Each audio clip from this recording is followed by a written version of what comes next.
Hello, hello, hello, everyone. Good evening. Good evening. Hey, Miss Justice. Much love, PG. Hey, girl, much love to you. You know it. All right. How's everybody doing this beautiful Saturday? Hope everybody's doing good. Hope you are doing good. Hey, Patty, number two. Hey, PG. And all much love and prayers. Hey, girl, we appreciate it. Sending that love back your way. You know it. Hey, Brenda, how you doing? How you doing, sweetie? Number three. Hello, beautiful PG and chat. Much, much love. Hey, girl. God bless. Good to see you in here. Much love to you. And Patty Allen, number four. Number four.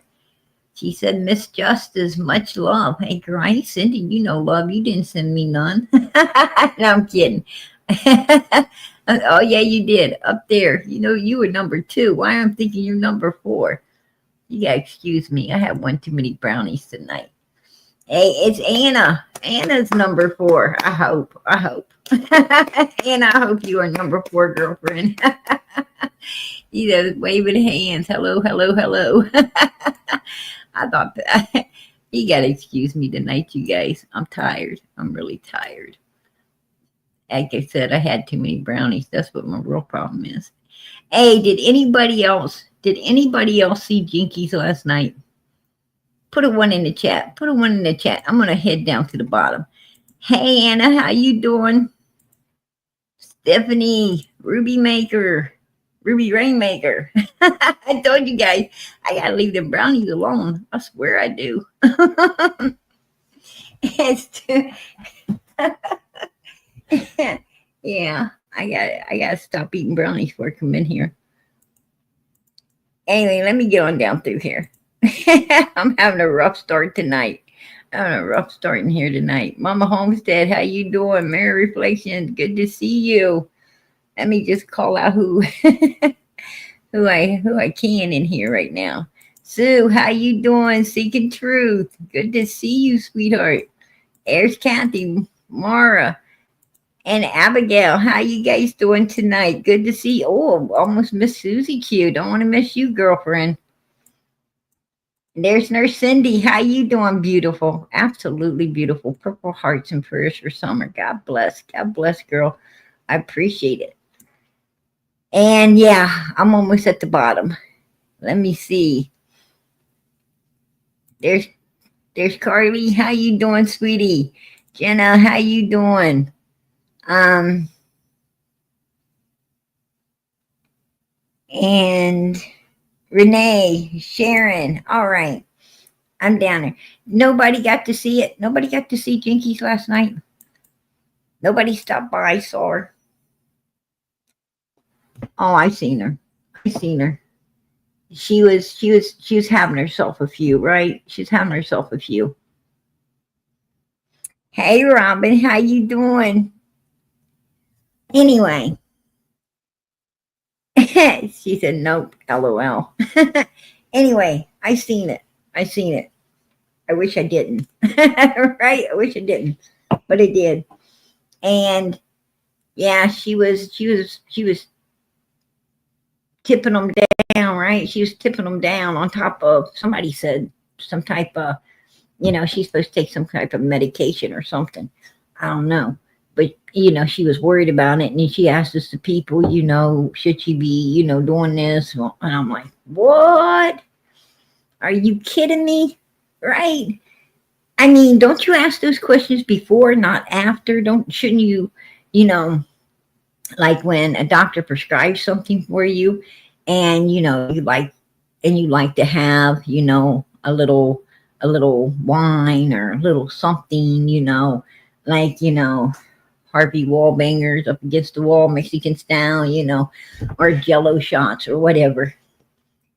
Uh, wouldn't you think that you would ask your doctor, you know, is it okay to, be hanging out with Harvey?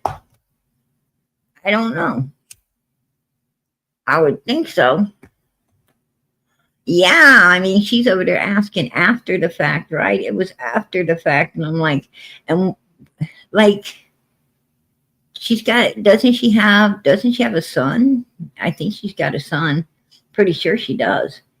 He had like 3 birthdays, and she had 5 this year. And we're just barely going into July. I'm wondering how many more birthdays are coming, in the next 6 months. But yeah, and I'm like, shouldn't you stay in your right mind in order to take care of this kid that you got hanging around the house somewhere? You know, I think he needs you. But then again, who am I to talk? Who am I to talk? I had half a pan of brownies tonight. I mean, that's enough. That's enough sugar to send you somewhere. All right. that's that's enough sugar to send you somewhere, y'all. Not sure where it's sending me yet. I'll let you know when I get there.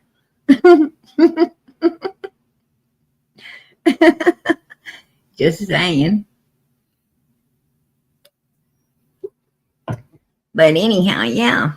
I was like, and then she had this guy up there. He's supposed to be a firefighter, right? Anyway, I guess he was talking about who has the longest hose. I was like, what? Um, yeah,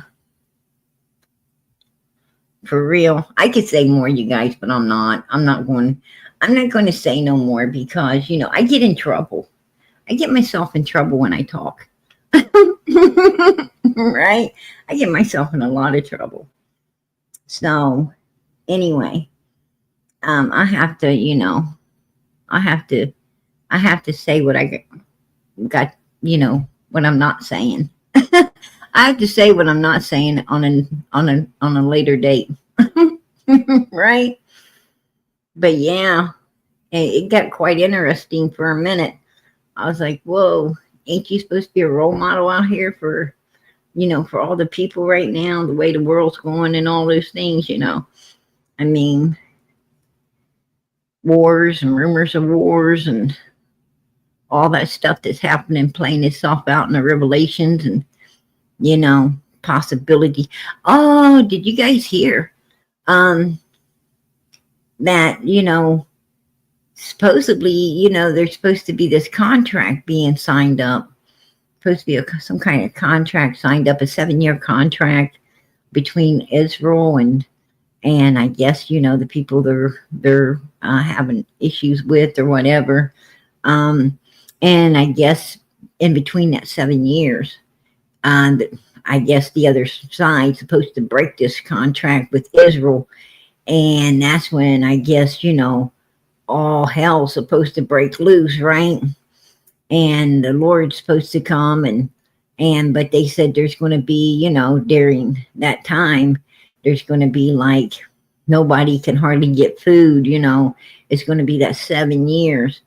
um I'm going to tell you, if I hear Israel signing up a 7-year contract, I'm going to be stocking up on some food, right? I'm going to be stocking my pantries. I'm like, I'm going to be straight up,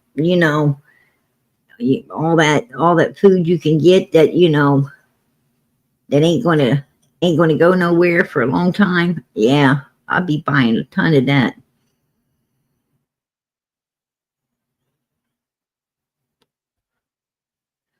I don't want to get caught up in that one because halfway through they're gonna break the contract, and that's when nobody's gonna get they ain't gonna get no food, and it's gonna get real. It's gonna get real wild then, and man, you better be ready. You better be ready for that stuff. But yeah, I just thought, right now is the time to be a role model for people and instead of, you know, freaking them out because, you done you done guzzled down more than your share of the of the good stuff and then wanted to ask a question about should you have guzzled it down. I'm like, what? You need to share that shit, you know? And I'm going to tell you, they were supposed to be having this party over there like that. They were supposed to be having this party for real. I'm going to do tell some more. But they were supposed to be having this, party over there where they was going to have a few, kick back, have some fun. And it was so boring. I'm like, oh my gosh, it's like walking into one of them old people's pubs. You know what I'm saying? You go into one of them pubs where it's a bunch of old people and they're just sitting around looking like dust is falling off of them. And you're like, what the hell is this? It wasn't no whoop, whoop. You know what I'm saying? Everybody get excited, party. I was like, what the hell? It's so boring. I thought I was visiting, one of those, places where the older folks live. I'm like, what the hell? You got to be kidding me. Yeah. I'm like, this ain't no party. I ain't even sure. What the hell are you drinking, man? Kool-Aid? Y'all just sitting around being boring. It's like sitting on the front porch, sipping that iced tea, watching the cars go by. What the hell? Right? I'm like, shit. Where's the excitement? I came in here to wake up, not go to sleep. Right? But yeah, that's what was going on over there. I was like, damn. I don't know. She'd be probably trying to retaliate now. Right? Yeah, why is they talking about me for? Why not? Right? I blame you because I had to go to bed early. Nothing exciting going on. So, yeah, it was what it was. Right? I'm like, shit. Yeah, I think my brownies topped whatever she was drinking, her Kool-Aid. Right? She needs to quit drinking that Kool-Aid and start eating some brownies. Might get a little more exciting over there. I don't know. I doubt it. Right? She got a firefighter up on the panel, and like he be looking boring too, He be looking like he's ready to pass out any minute. I was like, damn. Dude, don't you get like 3 days off? Right? Don't you get like 3? Are you on 3 and off 4? Or are you on 4 off 3? I don't know. I think it works something like that.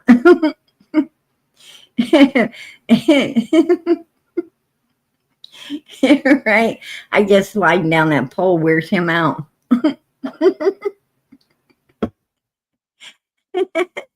Oh, God. Like they said, I better shut up while I'm ahead, right?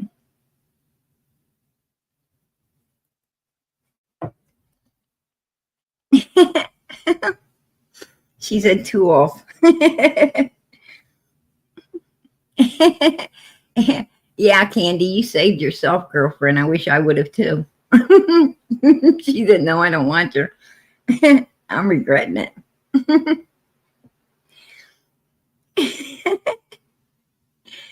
Oh, Lord. I believe Donkey is playing games and going under the name Auntie Sherry. Oh, Lord. Auntie Sherry's new name is Donkey now.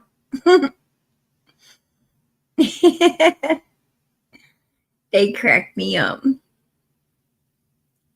Yeah, I didn't see Auntie Sherry. I don't know if she ever made it or not. I had to leave.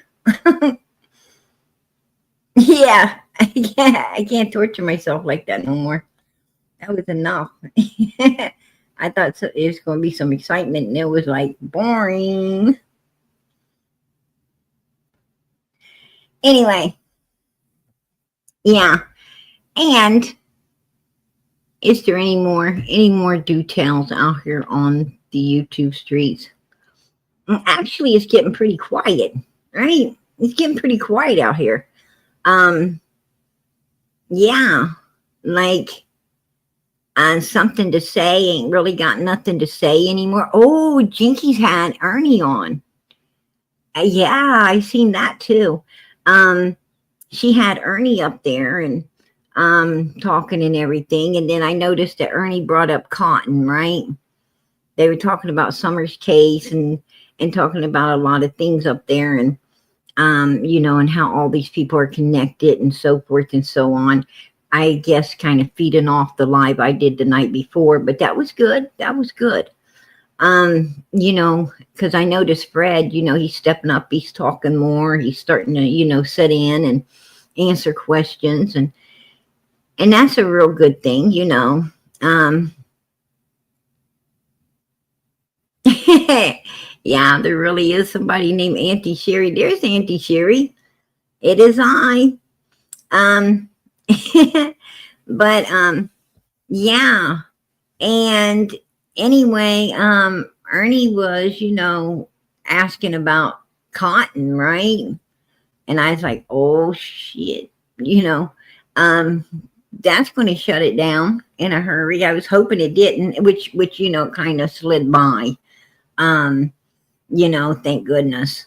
But he's like, I'm interested in wondering what happened to that guy Cotton. And I'm like, whoa, because Cotton, that's the guy Fred, followed over the mountain there to, well, it's not really, you know, these people, you know, I don't think they've really seen the real mountains, but um over to, you know, over to where Cotton lives there.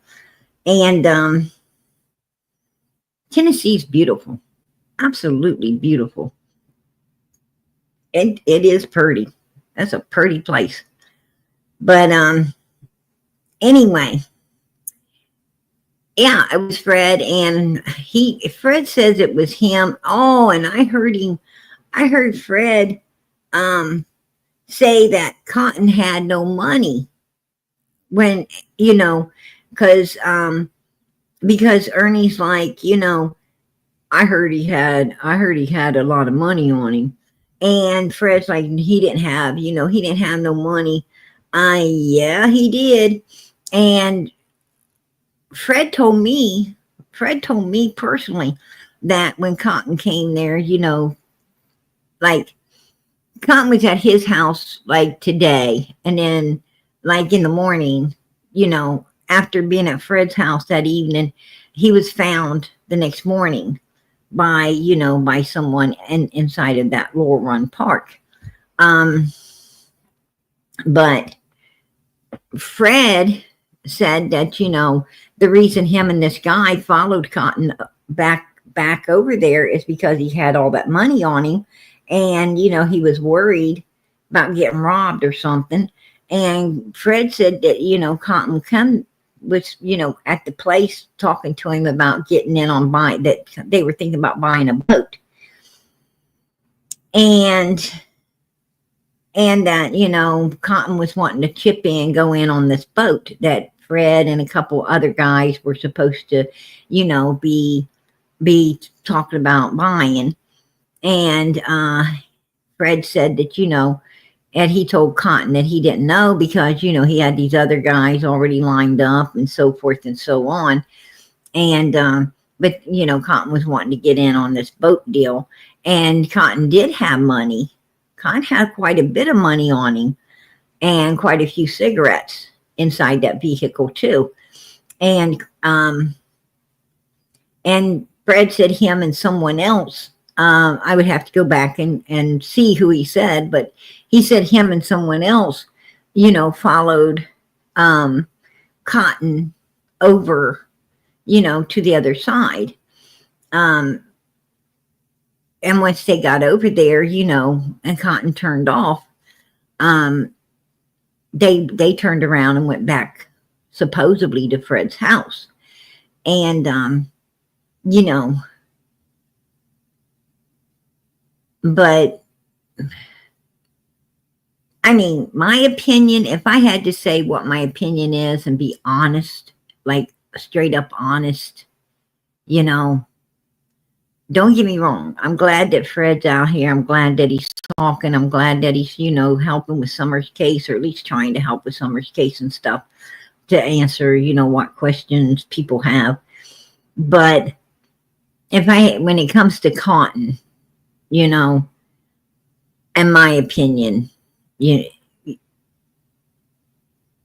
my opinion is, I don't know, if Fred had anything to do with Summer's case other than giving Don some advice on some, some issues and things that Don was seeking to get advice on.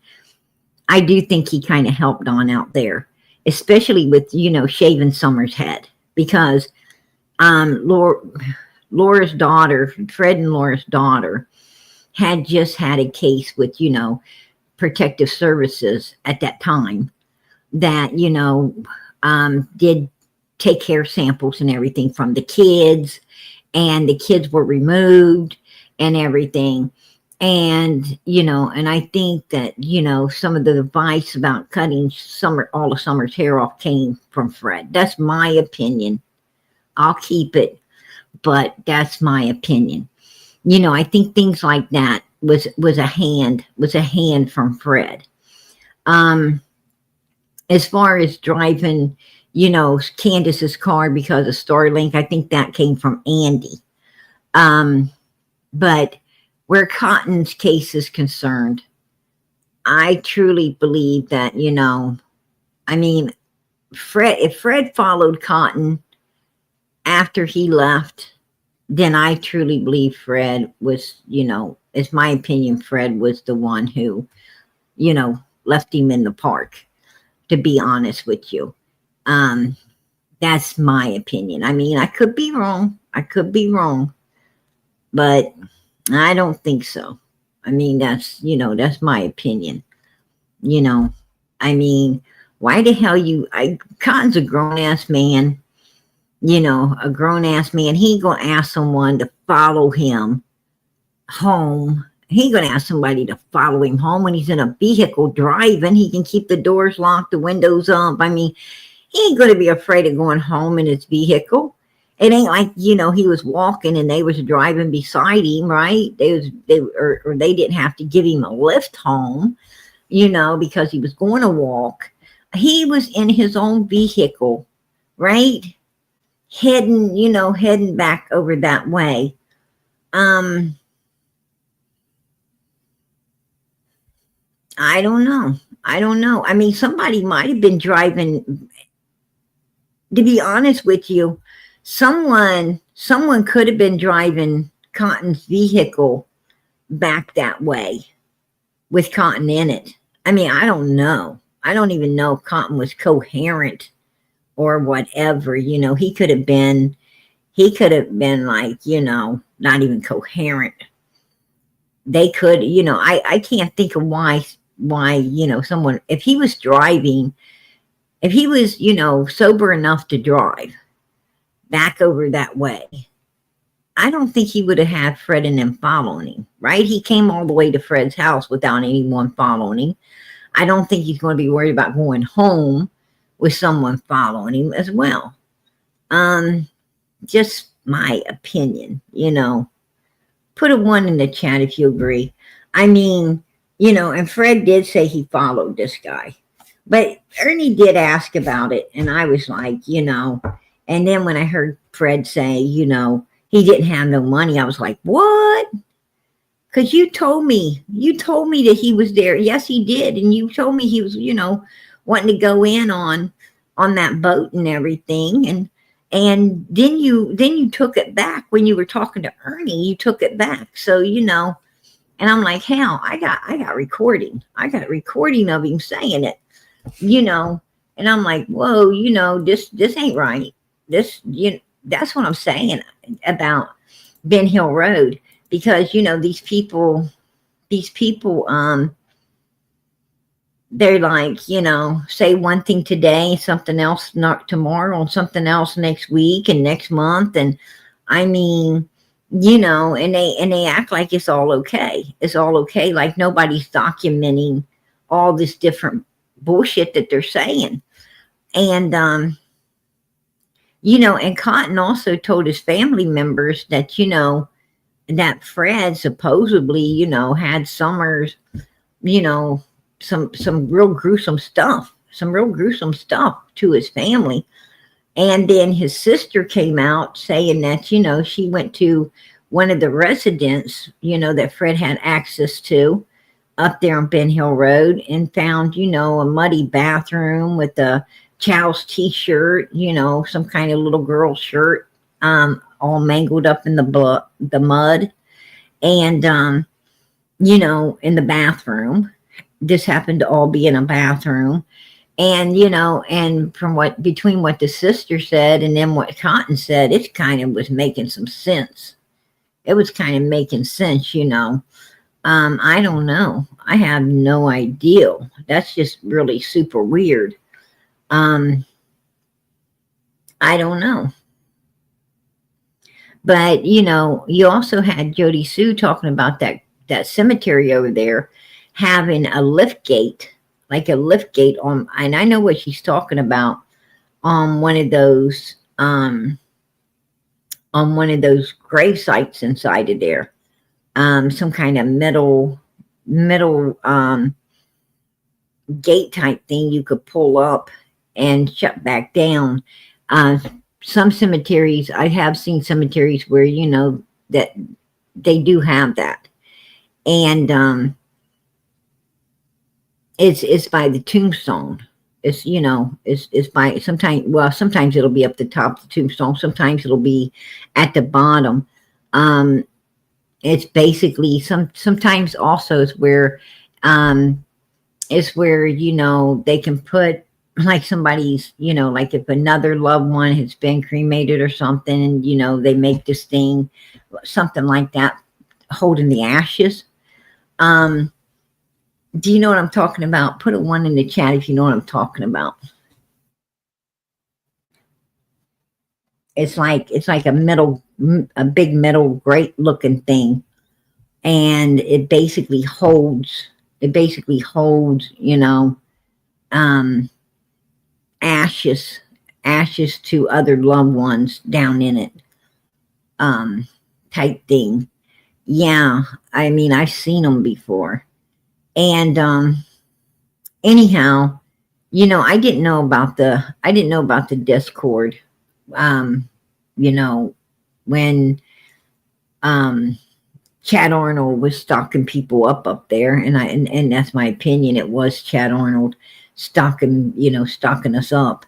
But I didn't know. I didn't know about Jody Sue talking about that metal grate thing and all of that. Now I do know, I did know that she was talking about clinking metal when she was, at Don Sherfy's girlfriend's mother's house, running around in the back of their yard over where that footprint was found between Don Sherfy's girlfriend's mother's house and the guy out back of there.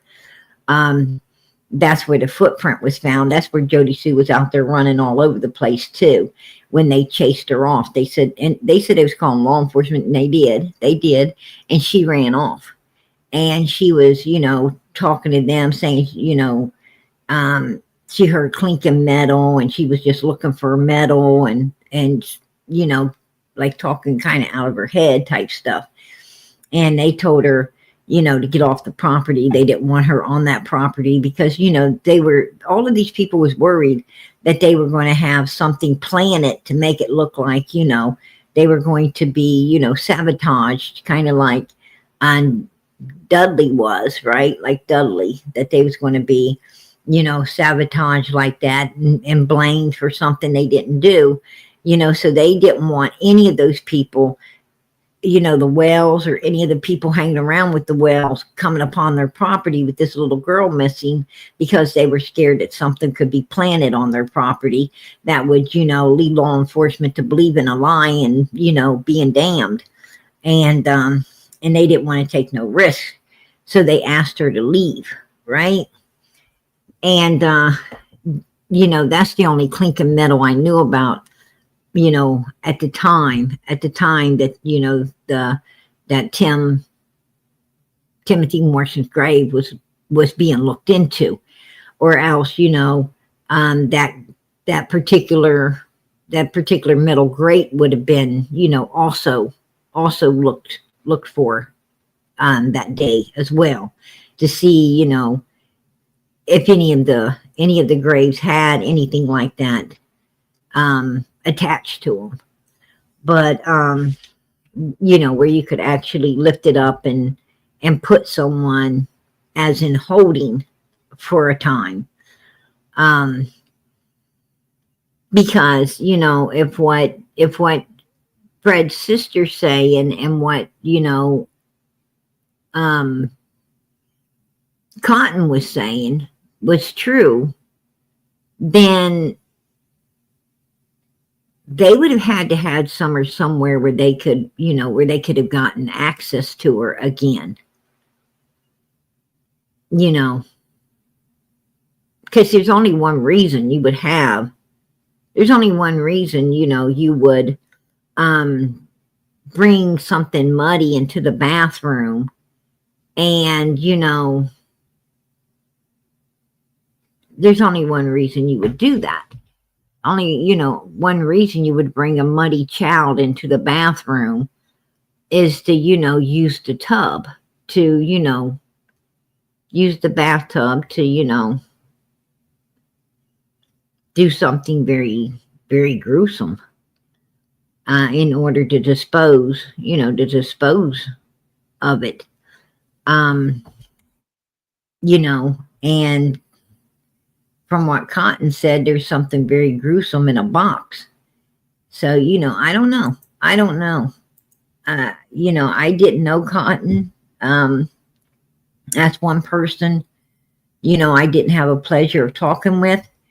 I wish I would have. I mean, I talked with the lights, and I talked with, I don't want to give all the names of all the people I spoke with around there, but I talked to quite a few of the people around there. You know, in that, but mainly all the people I was talking to was, you know, neighbors and inside, you know, right there in that little vicinity. I really, I wish I, you know, would have branched out a little bit, you know, to other people as well. I might have, you know, I might have stumbled upon Cotton had I done that. But and I definitely, you know, would have, you know, spoke with him, contacted him if I had heard his name, you know, if I'd heard his name brought up before now. But his name pretty much stayed pretty low key until, you know, he ended up unalived.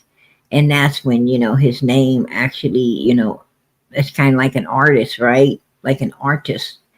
That's when his, you know, name became you know, in the headlights and up front and center and all that. So I don't know. Hey, Angela, I appreciate that. I appreciate it. Amen. Super chat for Summer's channel. Happy dance, girl. You don't see me, but I'm doing a happy dance. Heck yeah. Heck yeah. Man, you know, I'm gonna have to throw one of those jinky jinx parties and see if it's, you know, see if our party's as boring as that was last night. See if, you know, see if it's gonna put people to sleep or what. I think I could do better than that. I think I don't think nobody's gonna be going to sleep over here, right? Heck no. We'll be get down, turn around, go to town, boot, scoot, boogie. Right? We be getting down. Heck no. I ain't got time to be falling asleep. Yeah, we appreciate it. Absolutely. Absolutely. We definitely appreciate it. God bless. I wouldn't believe anything that Fred had to say. You know what, Brenda? I think you're right, girlfriend. I think you're right. You know, I'm starting to wonder. Yeah, I heard Cotton was a very good person. That's true. That's true. All the people that I've talked to, and I've talked to quite a few. I've talked to quite a few, and for the, for the um, biggest amount, yes, um, the only real, thing that I heard, and it wasn't bad. It wasn't bad. It's just that, that he liked to hang with the wrong people, and he liked to, do the wrong substances. And but other than that, they said, he was a real nice person, real nice guy. I guess he really loved his family, cared about his family, right? And and supposedly, was a pretty nice person.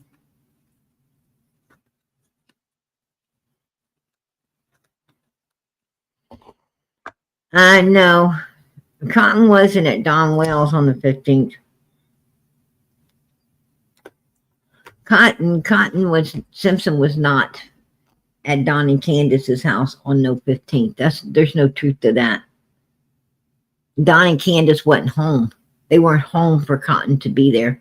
Grandis and Candace was inside. They went into Kingsport picking up Hunter to go to that swimming hole after Grandma um went to the doctors, used the doctor. She used the doctor to go in and pick up Hunter. That's my opinion. I'll keep it because I'm pretty sure that's what the hell went down. And to go to that swimming hole. They done had Summer's fate planned out. Trust me.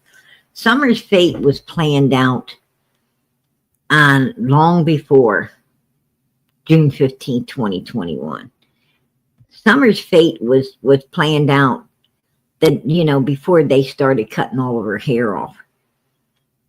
I say a few days before she went bald-headed.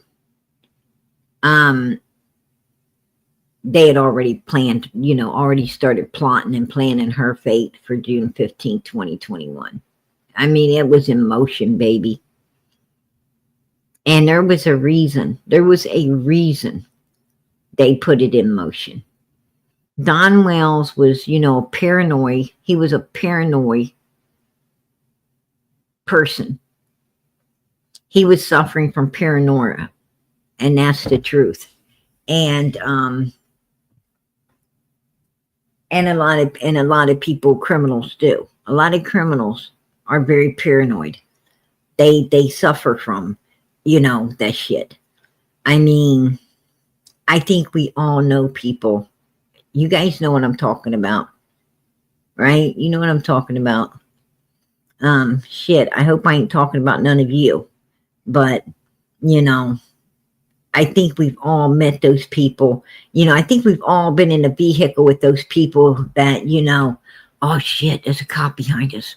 Buckle up, do this, do that. Oh shit. I think we've all been in the, around those paranoid people, right? Like, I don't want to go to jail. Buckle up the seatbelts, do this, do that. And they start getting all paranoid and shit. And you're like sitting there like, what the fuck? Just, man, that cop ain't, that cop don't want you, dumbass. Just keep going and do what you got to do and shut the hell up. Don't be trying to make me all paranoid up with you. Shit. And you're just sitting there rolling your eyes like freak. But, we've all been there. We've all been there, man. It's insane, right? Like, I don't care. I don't even care. I'd be flying down the road like, I'm not even going to know until I hear whoop, whoop. And then it's like, shit, is that for me? All right, did I do that? But, and hell, probably going to have to chase me a mile or two because, I think I'm so, such a good driver and so righteous and everything, he's going to have to follow me a couple of miles because I can't believe it's for me. It takes me that long to comprehend how this might be for you, right? Pull over, PG. Yeah. So, I don't even care, right? I got the driver's side window down and all that smoke flying out and all my girlfriends laughing and some of them in the back changing clothes because this one thinks that top will look better with her shorts and somebody else's top will look better, and now they're all interchanging clothes and shit and it gets crazy. It gets crazy in the vehicle when you're going out to party and stuff. And you're just flying down the road, and you don't even think about, anybody being behind you, especially the law. And, but you get in a car with one of them paranoid ass people, and I'm going to tell you something. The next couple of times you're going to the grocery store, or, like the next 2 or 3 days when you're not doing shit because, it takes a whole week to get to the weekend again to go partying, and you got to get up and go to work. So, through the week, you're just doing normal shit, like going, picking up your kids and going to the grocery stores and just, shopping, and you're staring in the rear view mirror and your side mirrors and you're like, you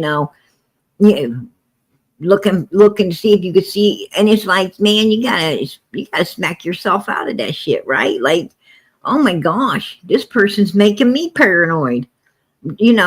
Drive with them 1 or 2 times and then you're looking for all the police people around, right?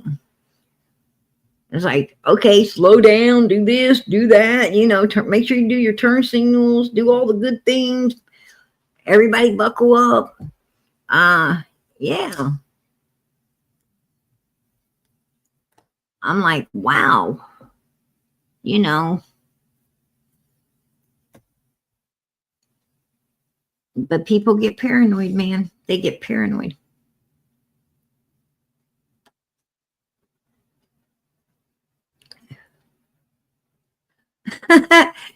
PG might be onto something because Donkey acts paranoid all the time. Yeah, right? Trick. Where's Fiona tonight?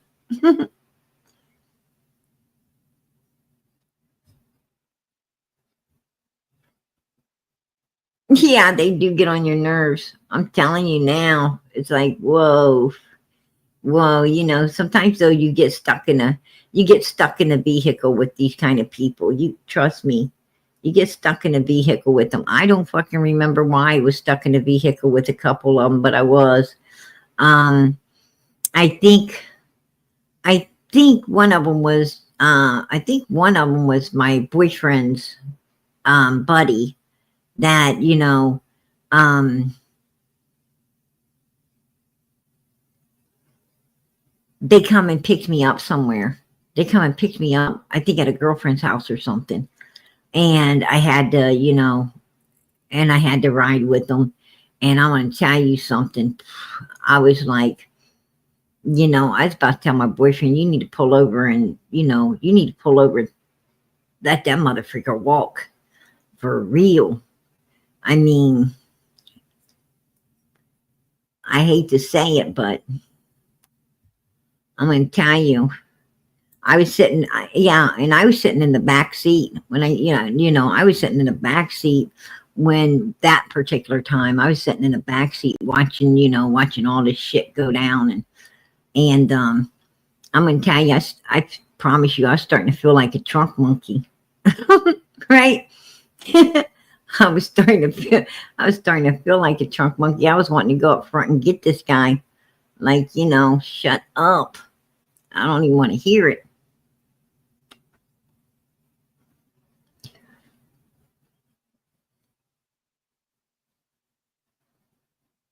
I heard with the doing too, right?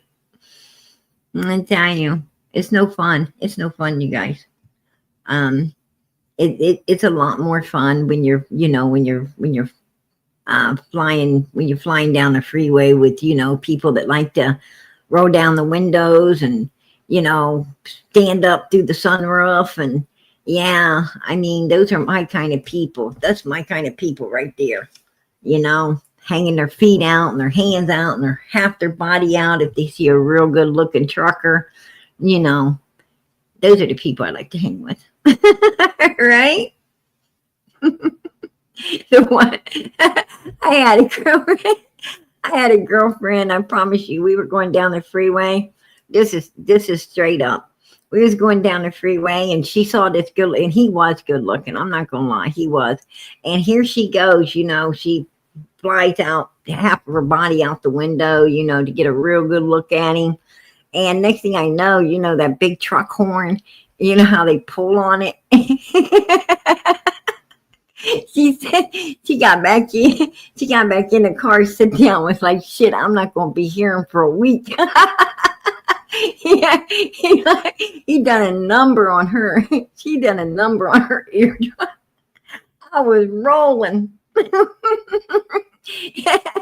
Oh boy, almost deafened her. I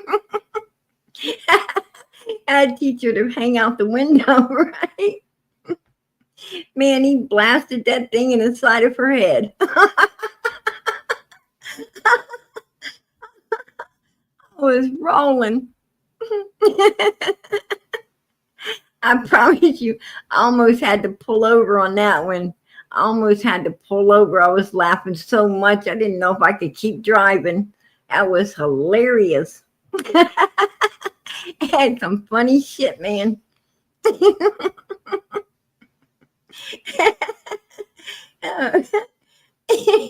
It's bad enough. It's bad enough having, having your girlfriends pop through the sunroof and, pull their shirt up at a good looking trucker or something. But at least they try to make it back into the vehicle before the horns go off, right? she was she wasn't that smart.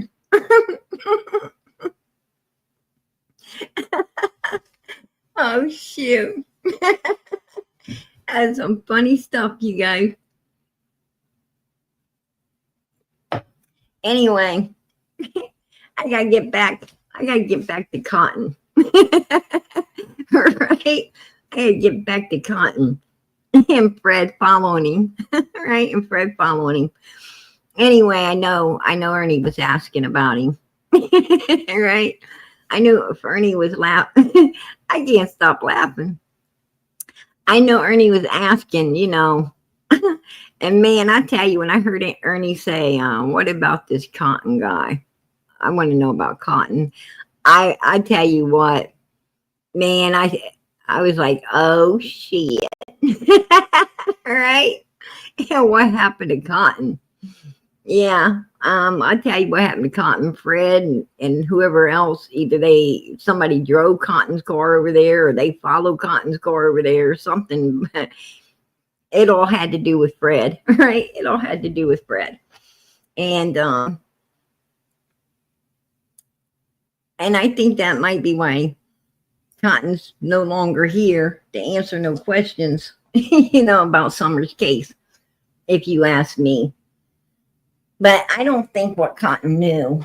I don't think what Cotton knew is what got him deceased. It could have been. It could have been. He might have overheard. He might have overheard or seen. I don't know what he overheard. I don't know what he seen.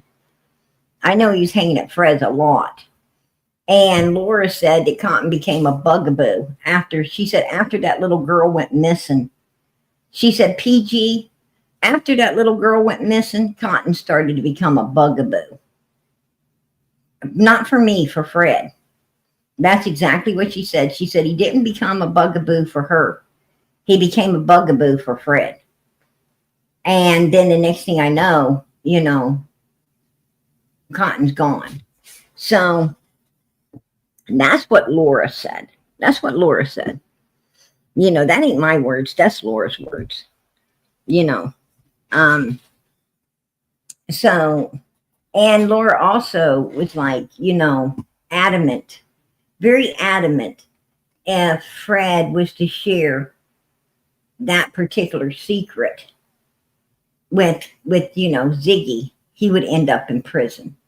that Ziggy would put him in prison. She said she hoped that, he's smart enough not to ever share, you know, the cotton thing with Ziggy. So, why, if he's innocent and didn't do nothing, why, how could it put him in prison, and why would she care if he shares it with Ziggy? So, I just found a whole lot, you know, and that, and when she was telling me this stuff, you know, some of the stuff, um, was when she was, scorned up. She was scorned up the way Jody Sue was when Jody Sue said, "Go ask Andy." These women were scorned at the time. They're letting these things out. And, a lot of women will, because, they figure, um, they feel that, they got played. They got used and abused and played and, rode hard, put away wet and played for a fool, basically. And then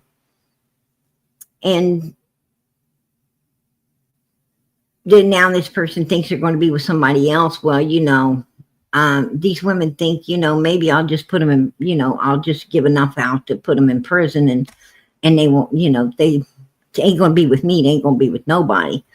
And I think that's exactly what, hit Jody Sue for a second. And then she slept on it and took it back like most women do. You know how it is. You call that 911 and, tell the police to get there, that, this mother freaker, is out of control doing this and this and this. And the police show up, and then they arrest him up because, he's getting a little bit too abusive, and they take him away. And then the next day, you're down, the next day you're down there. Well, first you called all your family and everything, trying to get the money up, right? And every friend you had and everything else, and even their, his family too. And you get scraped together everything you can, and then you get down there, to bail his ass out. You're finding a bondsman. Sometimes it's after an hour or two, right? Like they arrest him, and a couple hours later, you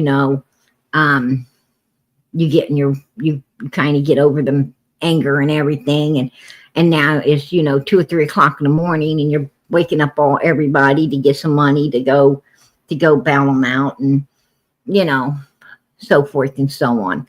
But it's kind of like that.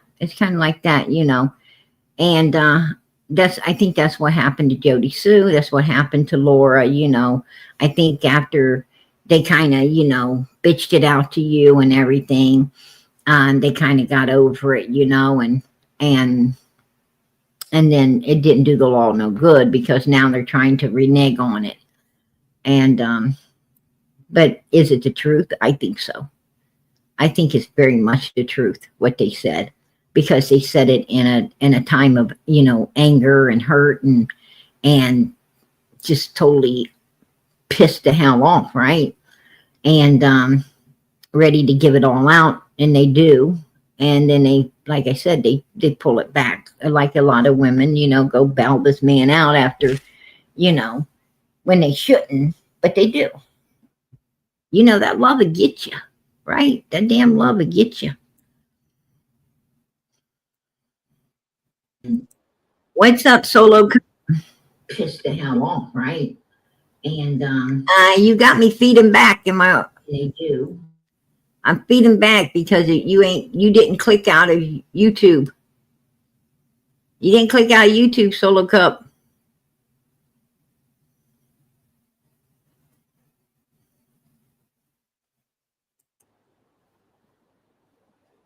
Now you click out. What's up, Solo Cup? I just want to say hi.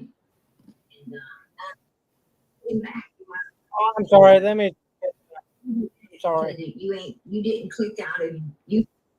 I'm sorry. You didn't click out of YouTube, Solo Cup.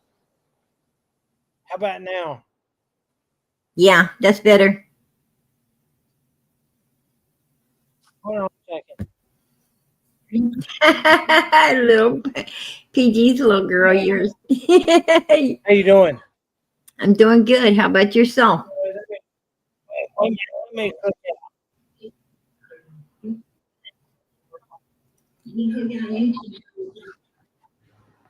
How about now? Yeah, that's better. You're playing me back through my own live. Hold on a second. I just want to tell you. Uh,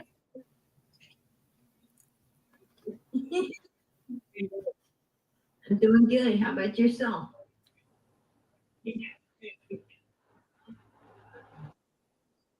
hold on a second.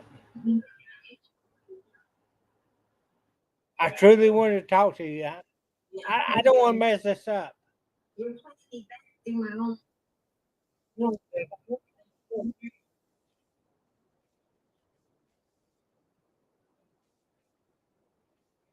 Doing good. How about yourself? What did you want to tell me? What bunch of stuff. I love you. First of all, oh man, I keep messing. Can you please be patient with me? I'm trying.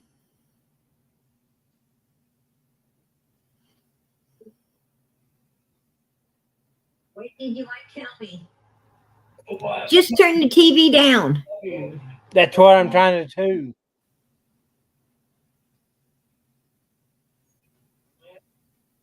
Okay, wait a minute. That's what I'm going to do. I'm trying. Hey, here we are. Yeah, here we are. I can, how you doing? I'm doing, I'm doing good.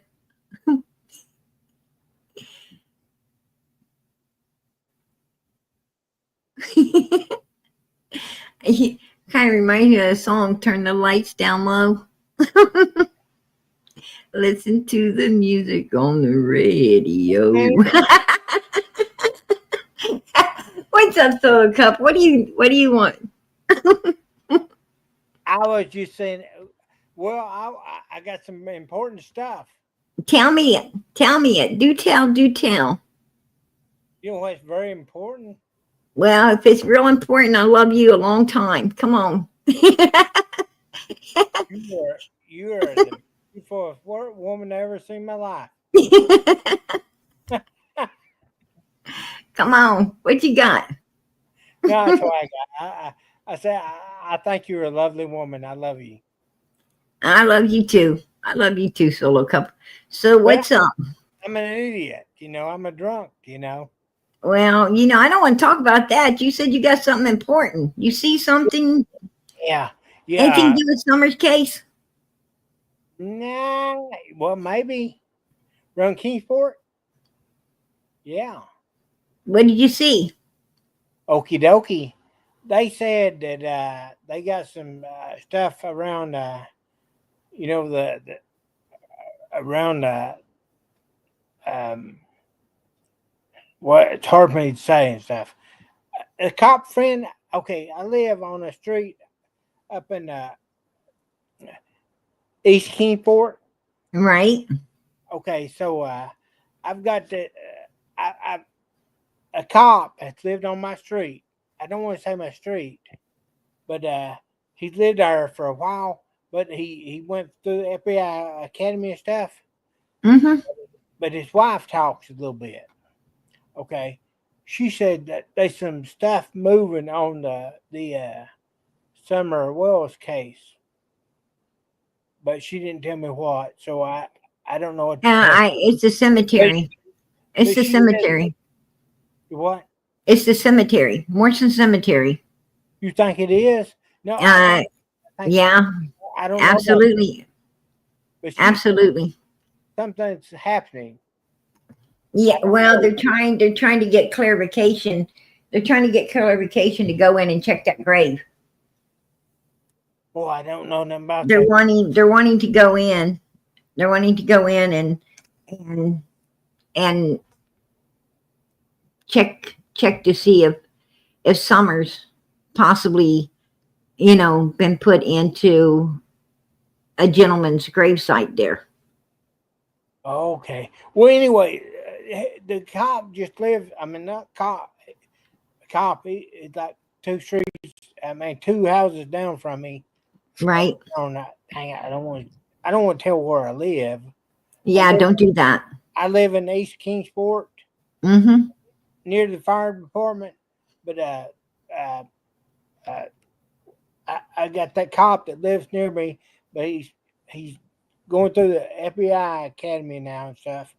But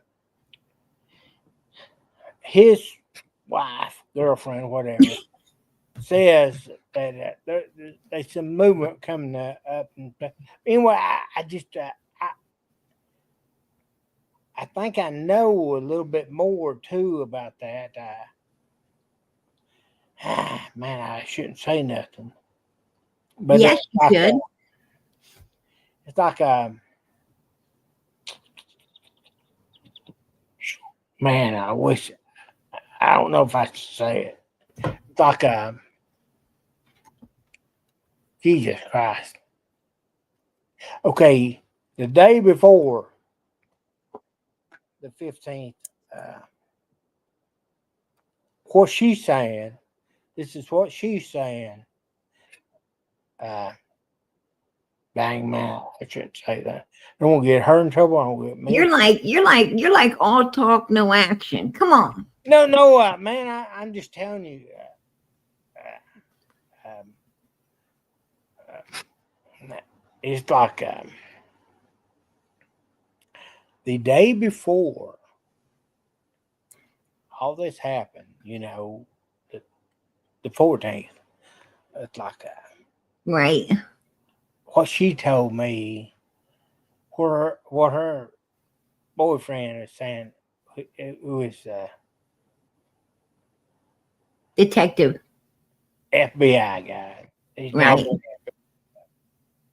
what she told, and that a bunch of listen, Pringle, this is all the cops and all this shit knows. But like the day before all that shit happened, before Summer Wolf went missing, um, it was the day before. Don and Candace and Jody Sue and Andy out looking for Mr. Dobbs. No child protective services was there because the case wasn't closed yet. It didn't get closed to afterwards. Yeah, that and Way after because they actually took the kids and then it stayed open until, you know, the kids were signed over to the state. Then it was closed out because the kids were adopted out. Yeah. Okay. well, okay. Can I tell you a little bit more? Mm-hmm. Well, hell, what do you told me so far? There was an ice cream truck come through. Like it was like jingalinga jingalinga ching ching chong, jingalinga jingalinga ching ching chong, and they were selling That ice sound cream. more like a sushi truck, man. And they were Right? they were selling ice creams, and they're selling all kinds of ice creams. It's Right. like strawberry and chocolate. But anyway, there was a big truck come through there selling ice creams and stuff. That's what I want to tell you. You know, Right. I mean, I don't think anybody else has told that before. Hey, boyfriend, you want ice cream? Yeah, it's like an ice cream truck come through and stuff. So, what do you think about that? Oh, you ain't getting no money for ice cream. You have to go home, come back later. So, I mean, you know what I'm saying?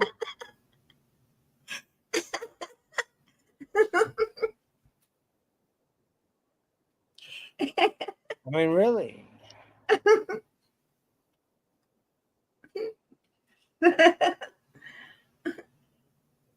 an ice cream truck came through Ben Hill Road.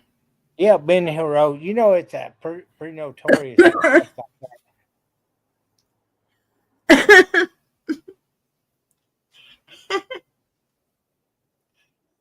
It was going like and jingling, an jingling, ding, ding, dong, an dong, ding, Oriental ding. ice cream truck came through Ben Hill Road on the Yes, 14th. yes, ma'am. I don't believe that there was no Oriental ice cream trucks flying through Ben Hill Road on the 14th. Well, I don't know. I mean, it came through there. I tell you what, though, it got stuck because it's a dead end street. You know, things like a 2.5 ton truck. You know, I don't know. Does About the that. ice cream truck come down your street? Yeah, and I think it's a bunch of weirdos. Right.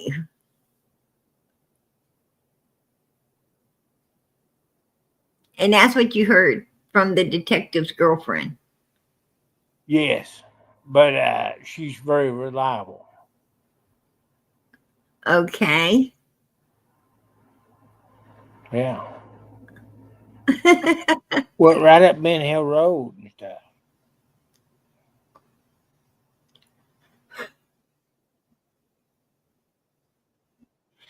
All right. Um, and it just came there that one day. That's my understanding. Yes, ma'am. Are you sure it wasn't a white van? Yeah, I think it was white man. It was a white van Yes, ma'am. with pictures of ice cream on the side of it Yes, ma'am. and a big window to sell them from. Yes, how did you know? Because every fucking ice cream truck in the world looks like that, right? Yeah.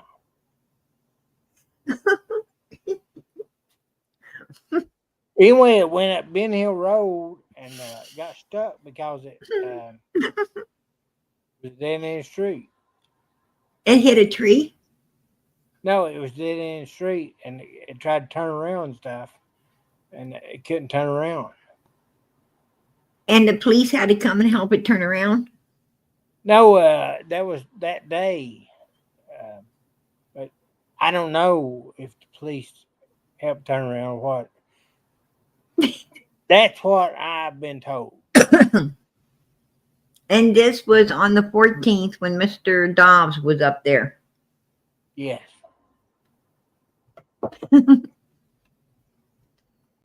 And this is what a detective's well an agent's girlfriend told you. Yes, ma'am. Boy, that's news to me. That's news to me. Because on the 14th, the only noise down on Ben Hill Road on the evening of the 14th after law enforcement came in and Mr. Dobbs went out of there, the only distraction on Ben Hill Road that evening and only noise down there going on Yeah. was Jody Sue, Andy, Dom Wells, Grandis, and Candace, and all them kids. And that went on dusk to dark. And then they kind of, Andy and Jody Sue and them went out looking for Dobbs. And the kids went, all the kids went back up into the houses they belonged in. And things kind of settled down. So, ice cream truck? So you don't think there was an ice cream truck? No, no, I don't think so. I think you're pulling my leg. No, I would not do that. Oh, but I think you would No, ma'am, I would not. because you said that you knew Don. Now you say you don't know Don. I don't know him. Yeah, see, I think you play games. Well, what about Do you know any of them? Do you know Tim Mullins? Do you know Andy Bernard? Do you know Andy's parents? Do you know any of those people off of Ben no? Hill Road? I don't know Do any of you know those. the Smiths or the Lights or any of you don't know none of them families, the Hills or the Bernards or none of them? I don't know any of the ones you just spoke about, but I do know some people down there. If you keep on guessing, I can tell you if I know them. Did you know the Goads? No, keep on guessing. Do you know the Simpsons? No,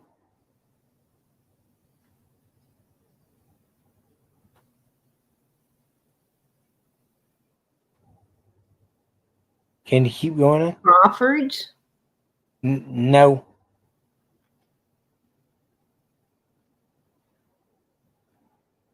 Do you know the Morlocks? no. I know of them, of course, but I Right, don't but know. you don't know them, no. Keep going. I'm going to help you out for some stuff. No, you ain't helping me out. See, No, see, no, no. If you keep guessing, I'm gonna yeah, I'm put you. brilliant. I'm brilliant. You ain't helping me out. I'm helping you out because you want to know who all I know in that particular area. Basically, I would be giving you information. You wouldn't be giving me nothing. Well, what? Why Right? don't you? That's how, is If that you how it's keep working? guessing, Absolutely. listen. If you keep on guessing, Yeah, names. I'm not gonna guess no more because I'm not giving out any. I mean, I gave you pretty much the names that are already out here in the YouTube streets. But you didn't give the I'm not main giving you no one. name. I'm not giving you no Well, names prayer that garden, prayer haven't garden. surfaced You here know I yet. love you. Absolutely not. Okay, prayer garden. You know I love you. You didn't give the names you should give. Please, please. If you help me, I'll help you. Nah, I ain't trying to help anybody. Listen, who Starts do with you? a L. You tell Starts with me. You a tell L. me who you know. Starts with a L. The lights. No.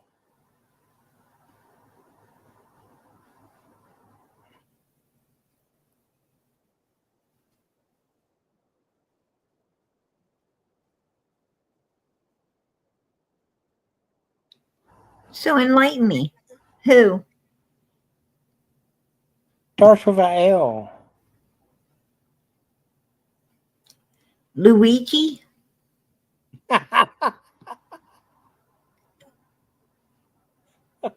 Come on, give it up. Why don't you guess? I don't want to go. I don't want to go. I don't want to go to jail. I don't want to go to prison. I don't want to get slammed into jail. It's not Laura. It's not Laura. No, it's the last name. Come on. Yeah, it's a last name. Where's Red Solo Cup? That's a good one, Andy. I like that. Last name. I'm waiting for you. I'm waiting for you. I gave you a Oh ton of man, names. Now you give me one. I'm trying to help you. Tell I'm you trying what, to help you. you give me one name and I'll give you five more. You give me one. I gave you a whole daggone You name. said it starts with an L, so come on, come on. Last name starting with a L. How can I say Lawson? that name? Do you Lawsons? Bingo. Oh, you do know the Lawsons. Do you know Ronnie Lawson's son? Nah, nah, nah, nah, nah.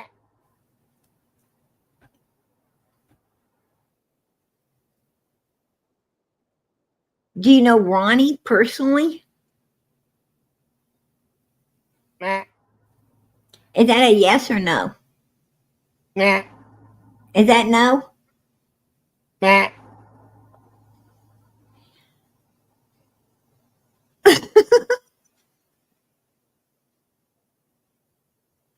So So you're playing games again.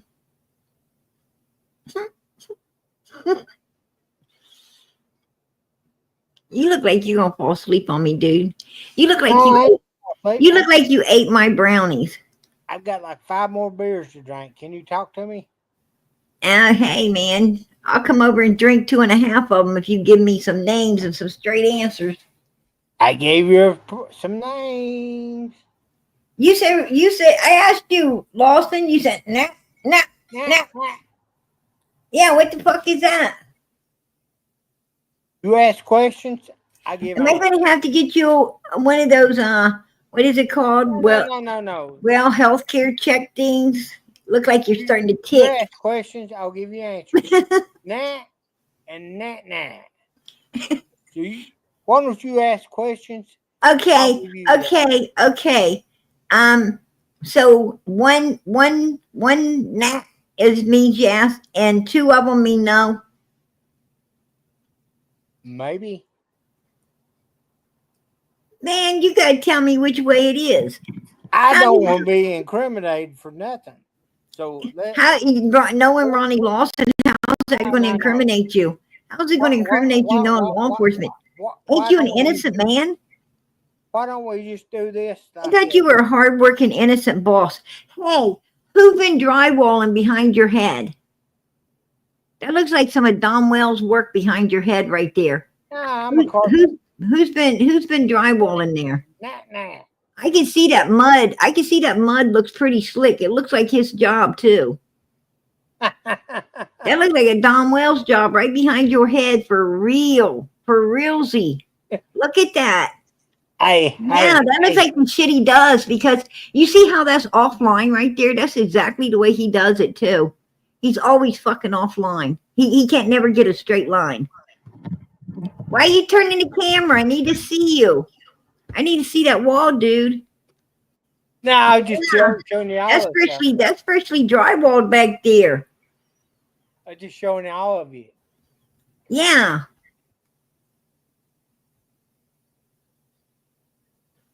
There you go. Your buddy Don been over to have a couple with you. You have a cookout. You didn't invite me? No, he left a couple hours ago. How rude. He left a couple hours ago. I figured that.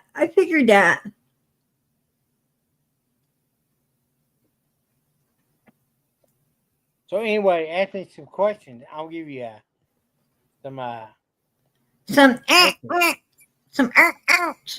Yeah, it's like answers stuff. Let me unplug this shit. Hey, can I go take a piss? Hey, baby, I'm not stopping you. Okie dokie. You shake more than twice, you're playing with it. I know that.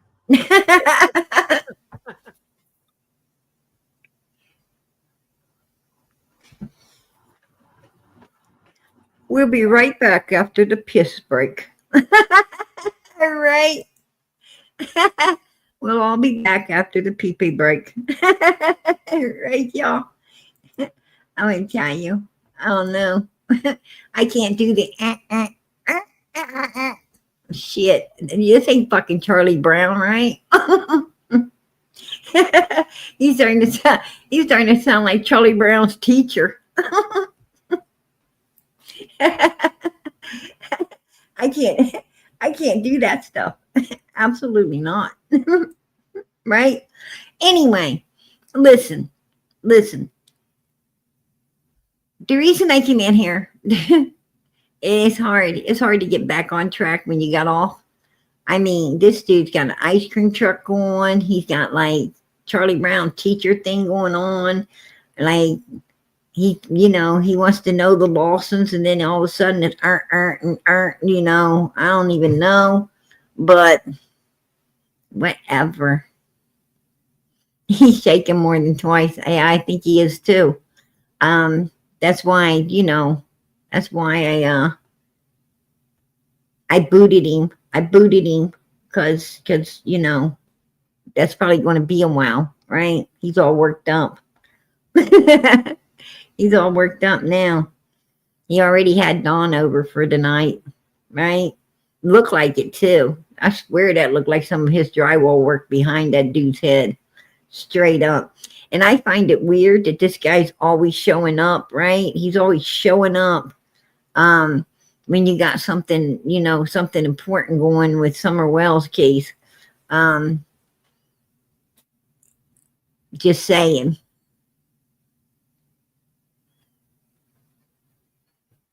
He's Blue Solo Cup. Right? Blue Solo Cup.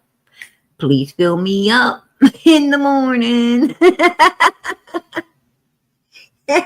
He's good. He's about to go fill up his own Blue Solo Cup right now. Right? I, I hope he doesn't mistake that for, what he's drinking. It looks like it, you know?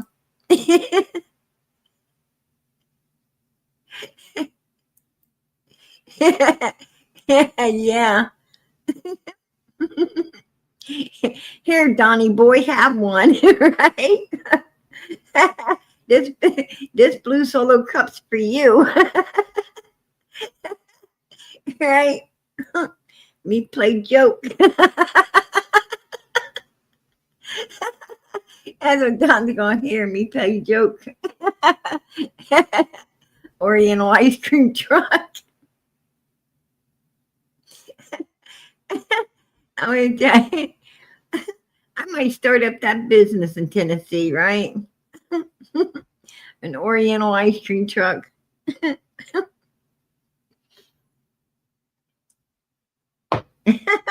Sounds like it might go over. First stop, Ben Hill Road.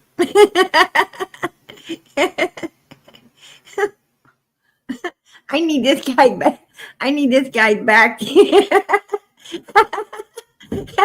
First stop would be to pick up Blue Solo Cup so he could play. He could sing the song as you're going down the road.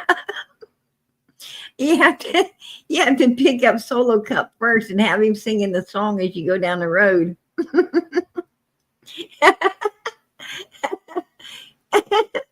That'd be some funny stuff, man.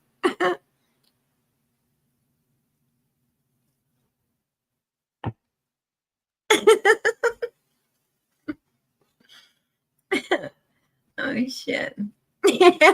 Right? That's it, Renee.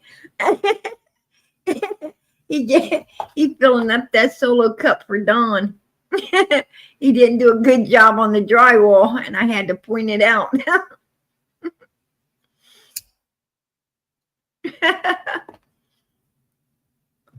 That's funny stuff.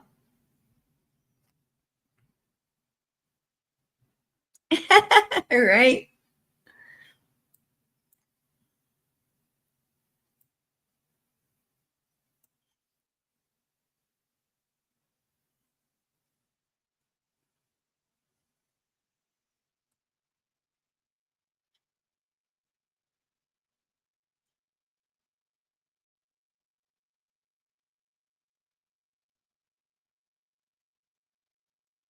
Oh, is that right, Val? Oh, the real Andy B.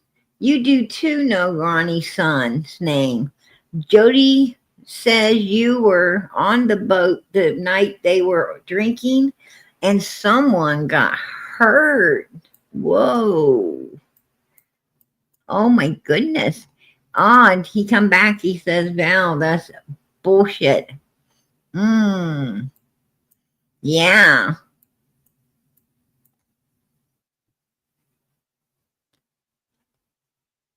You hope he didn't fall in.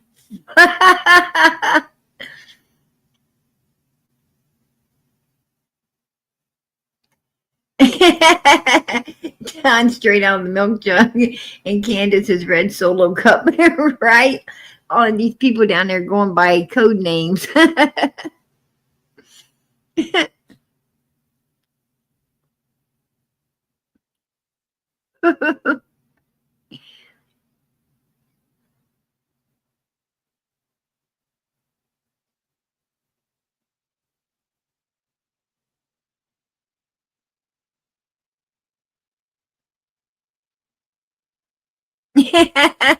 Right? Yeah.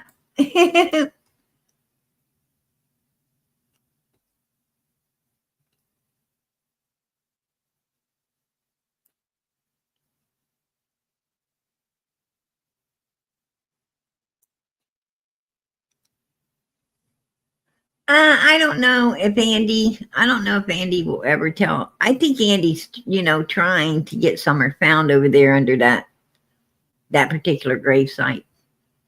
I really think he is, trying to, in a roundabout way, get Summer found. That's my opinion. That's my opinion. Um, that's what I think. You know,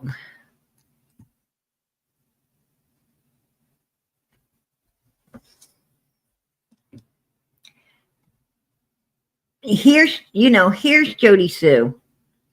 She's in a Discord, and she goes under Bunny. She goes under Bunny in this Discord. Um, a manhole placements, one that hopefully described, which covers are used at each. And she's talking about some kind of manholes. Obviously, she knows about some manholes or something up there around Ben Hill Road. I'm looking for large circular ones between Ben Hill and Mount Carmel Church. I heard some shit, she says. And like usual, falls on deaf ears. Well, that's true. That's true. It doesn't matter what you tell law enforcement. It seemed like it was falling on deaf ears until, up to now. But some stuff has been, sent up the chain. Sent up the chain about, the graveyard over there. I know Ben Hill has none, nor does Simpson, at least in places I could look without stirring shit. That's because people don't want you on their land. They don't want you on their land. Only two tiny water ones and a square one. This large circular one should be in a grassy area, though, not in pavement or the roadway.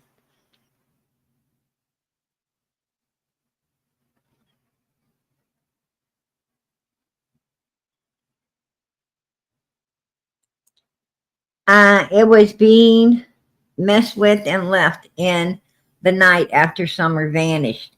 And whoever was doing so was being super GD cautious.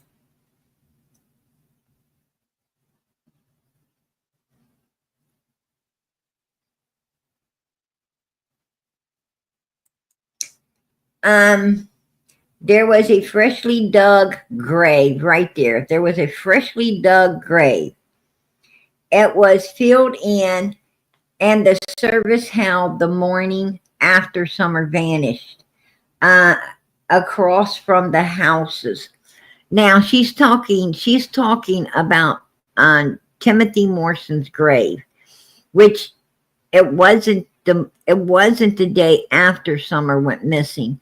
It was actually 3 days, because Summer went missing the 15th, 16, 17, 18 is when they buried um Timothy.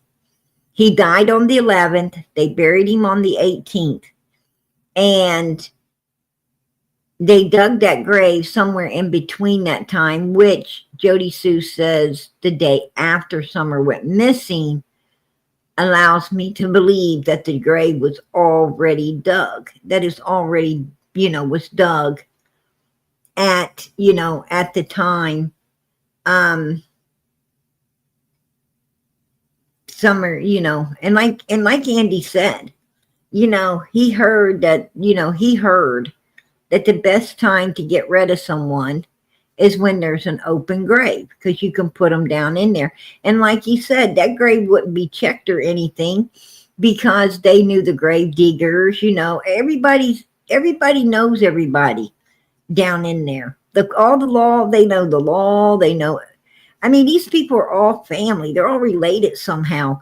And, they're not going to go over to the cemetery and start, suspecting a child being down, that's a brilliant plan.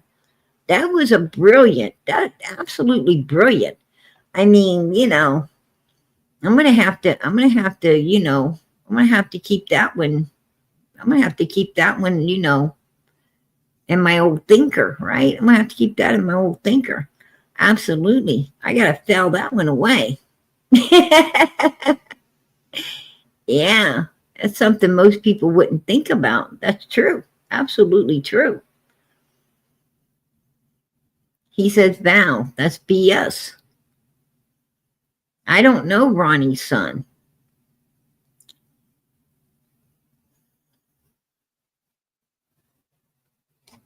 Andy,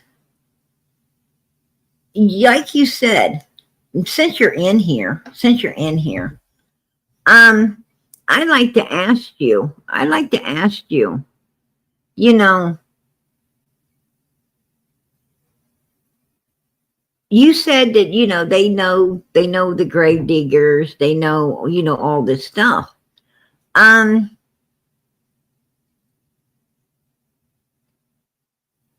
do you believe that the people who dig the graves, do you believe that the people who that digs them graves might have, for the right price, allowed this child to be put in there? Can you answer that? Do you believe that the grave diggers, the ones that, like you said, I know who digs them graves too. So, do you believe that they're capable of taking, for the right price, allow something like that to be done? Yes or no?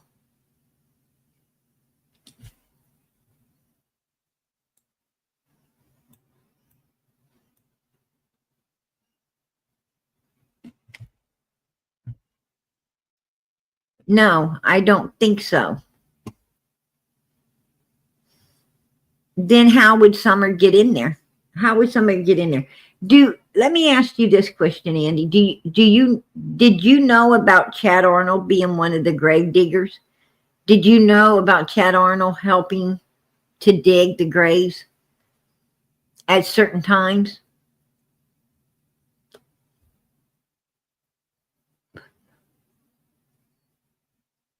Yes or no?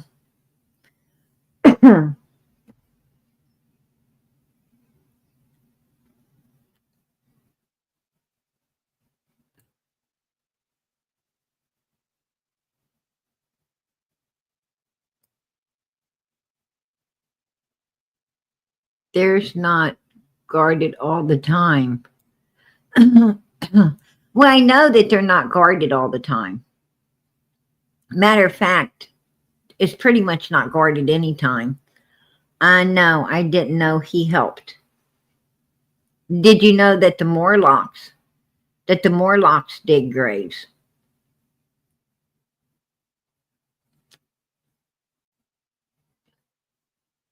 Matter of fact, the Morlocks dig a lot of the graves. A lot of the graves there. Did you know that?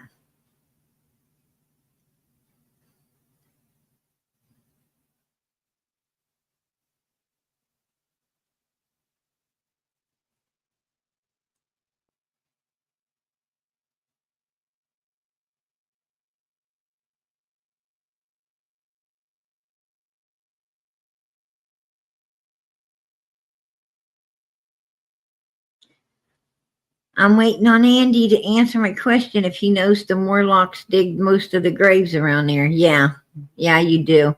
Did you know that the Morlocks are Chad Arnold's um, Chad Arnold's wife's family? Did you know that they're her family? That she's related to the Morlocks, and therefore Chad knows all of them?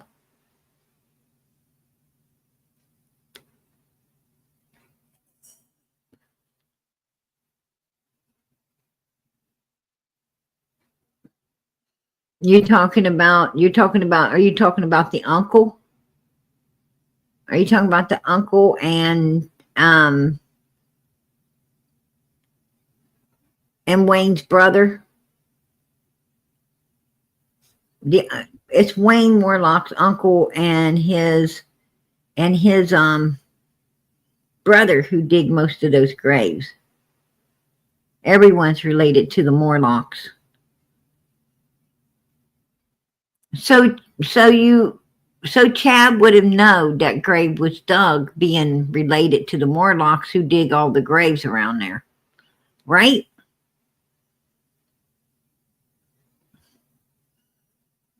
I don't know.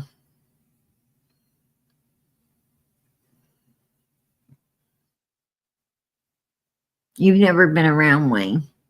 Okay. Wayne Morlock, he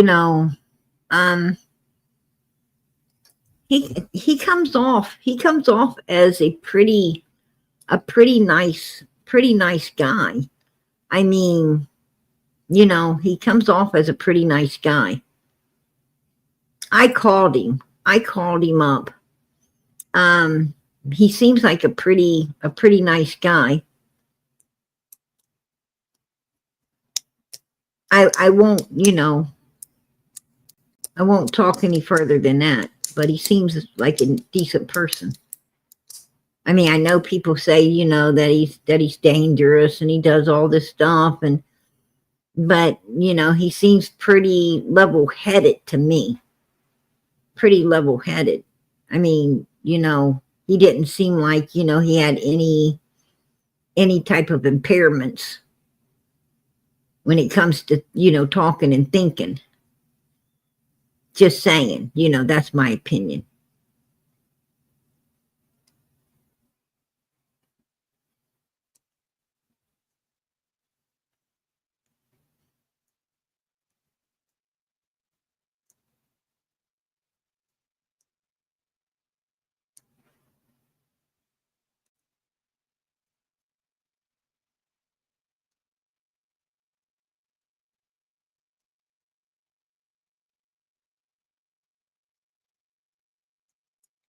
So you think that these Morlocks are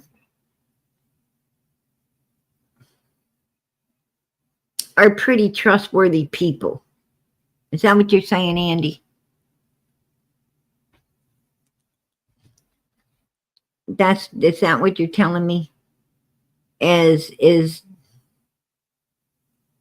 the Morlocks are pretty trustworthy, the ones who dig the graves?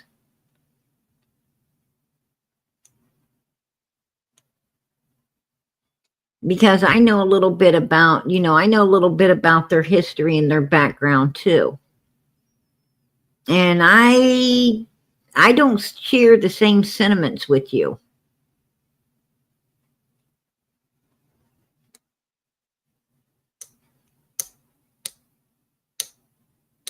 You cut out. So have you ever talked with the grave diggers? Have you ever talked with the two that dig the graves? The main two that dig the graves? If you're looking up to see if the older guy passed away, I don't think he did. I don't think the Morlock, neither one of the grave diggers has passed away.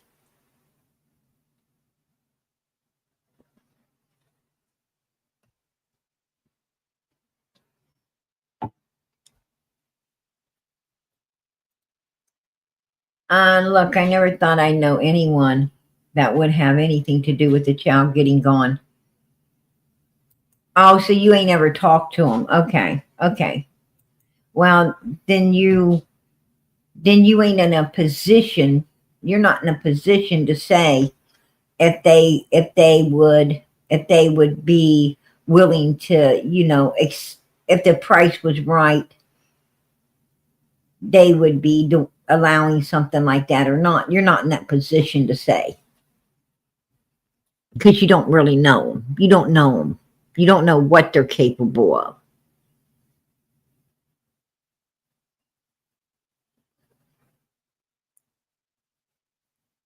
I don't know a lot. Well, you know Chad Arnold. You have to know Chad Arnold because he let you know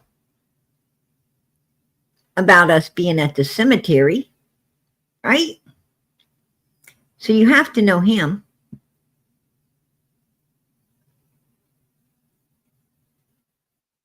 I mean, he was quick to,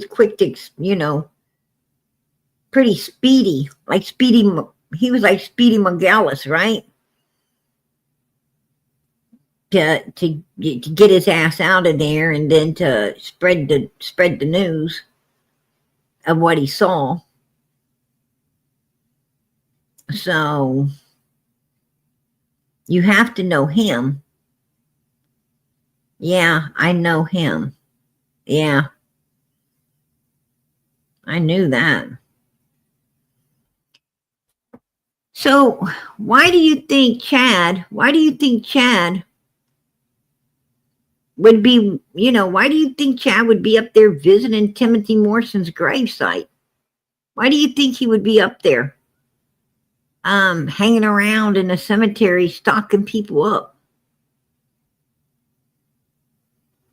Oh, you ain't seen him in 2 years. Well, it ain't been no 2 years. You mean like 2 months? It had to be like 2 months.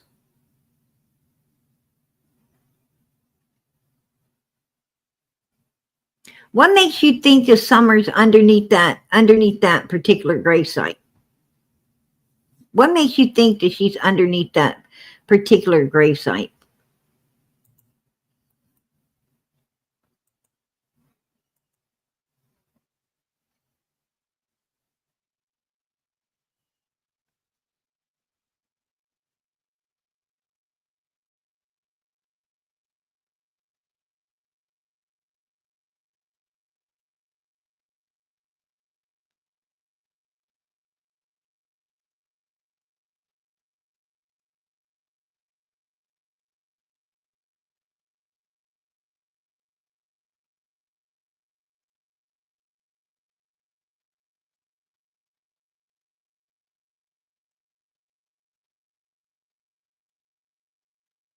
He said, hang on.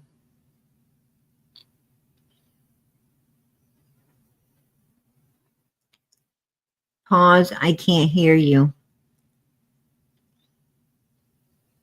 I would like to know what makes you think, why would you say that you believe Summer was in Morrison Cemetery?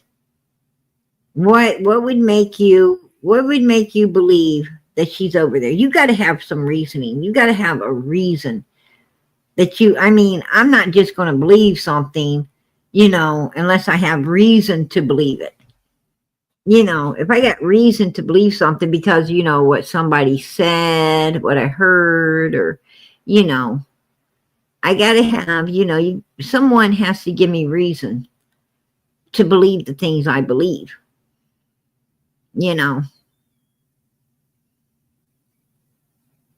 So you got to have a reason to, to believe that this child is in that particular gravesite.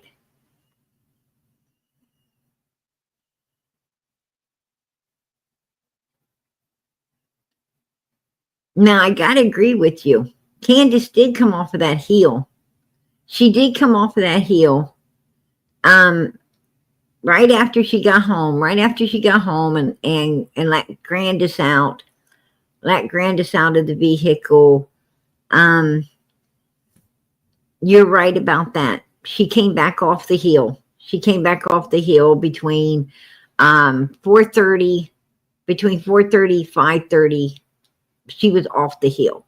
She came off around 4:30. She came back off that hill and went somewhere. Between 4:30 and 5, she came off and went somewhere.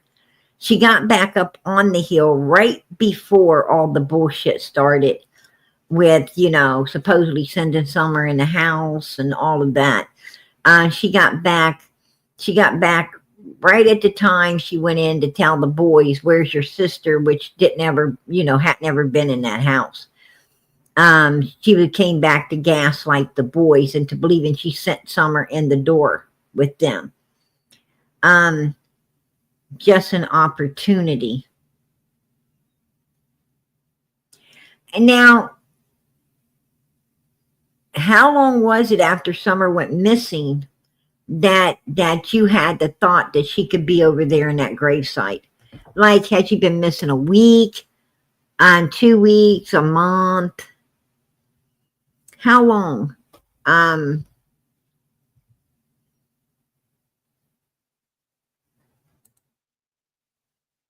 how long?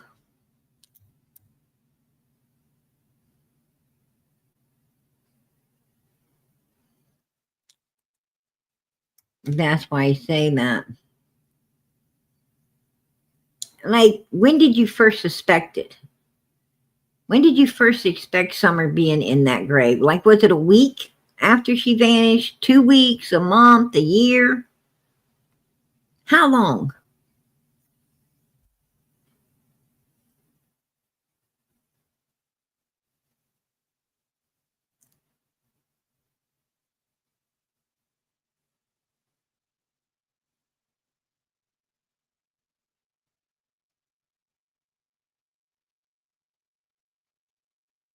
Maybe a couple of days?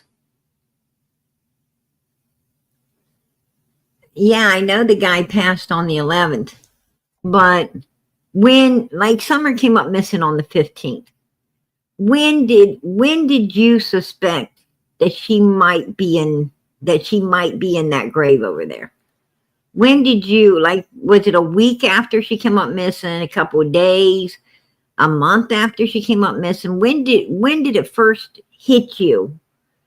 Oh damn, she might be over there in that grave, that open grave over there. When did that hit you? Like, how soon after Summer came up missing did you have that thought? That's what I'm asking.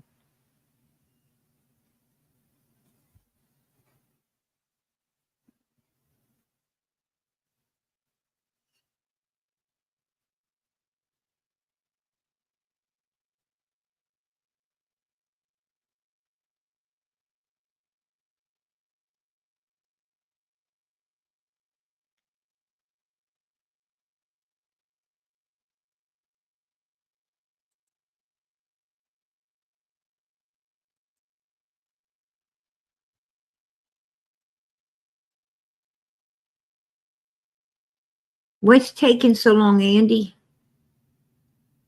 It woke it woke me and startled me when I heard the funeral. And that was on the 18th. That that was on the 18th, correct?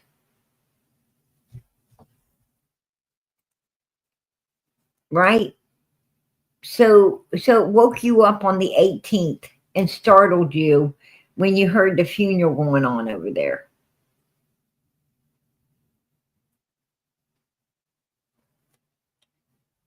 Is that what you're telling me?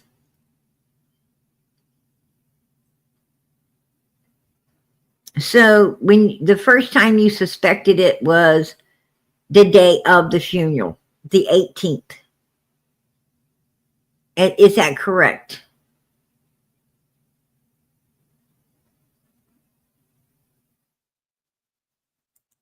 I think. So hearing everything over there is what led you to believe.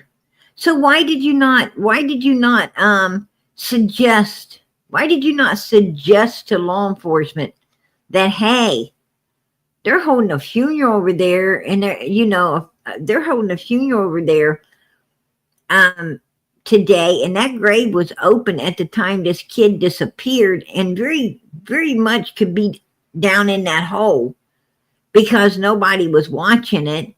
and that Candace did disappear off the hill long enough to go somewhere and do something like that before she even called law enforcement.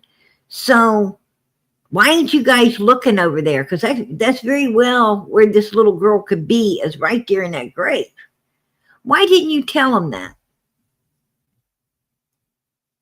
Why didn't you tell law enforcement about your suspicion? Can you answer that? Because if I was to suspect a child, a little innocent child, being inside of somebody's grave because it was open and vulnerable for that to happen, I would tell law enforcement, damn, you need to go over there and look. You need to check that out.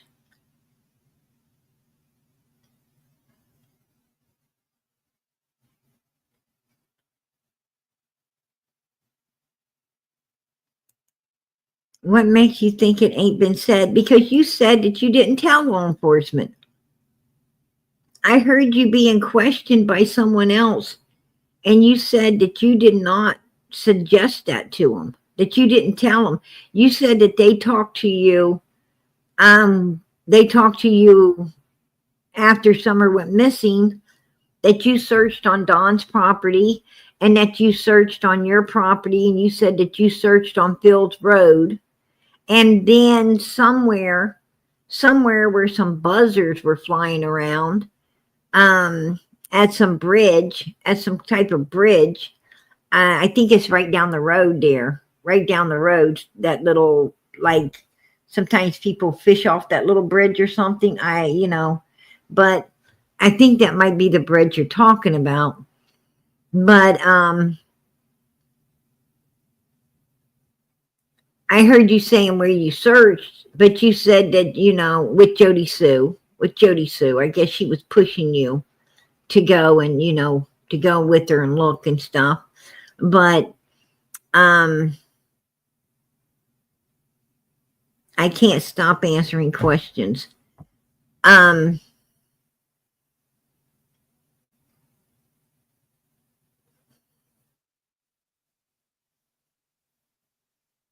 But they asked you, and you said you did not tell law enforcement about, suspecting she was in that grave at any time until recently. And matter of fact, it was in Jody Sue's chat. You said, I think she's in Morrison Cemetery. I'm not afraid to say it. Why would you be afraid? Why would you be afraid to say that she's over there? I mean, what would be scary about that?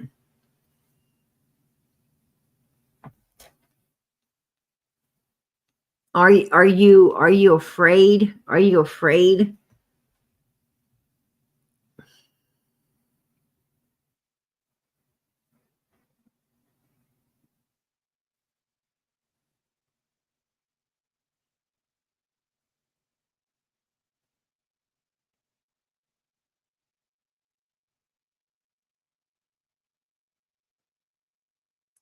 Um,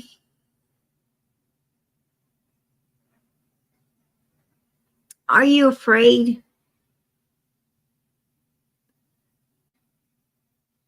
of the consequences? I mean, who would you be afraid of?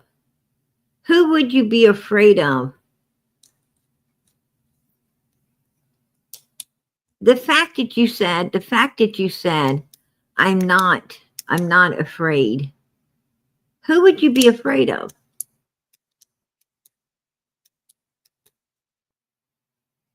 I've told law everything they need, and they haven't asked me anything else.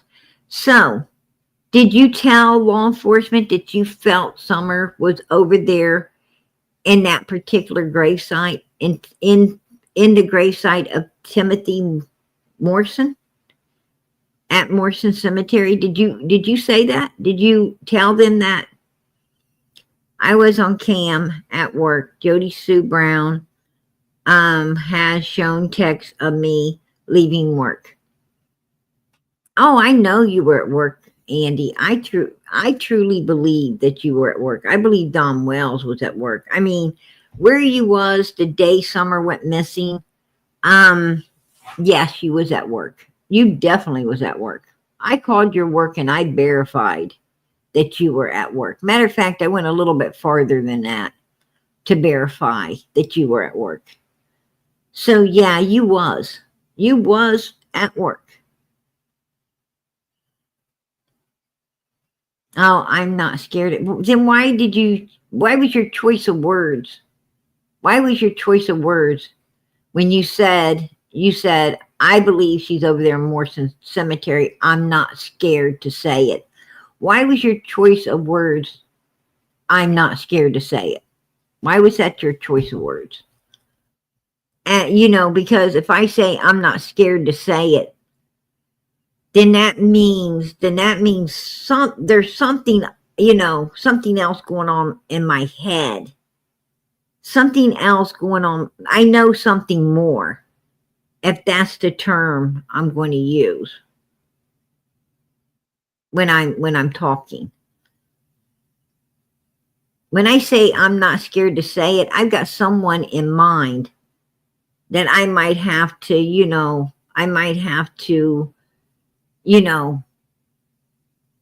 go toe to toe with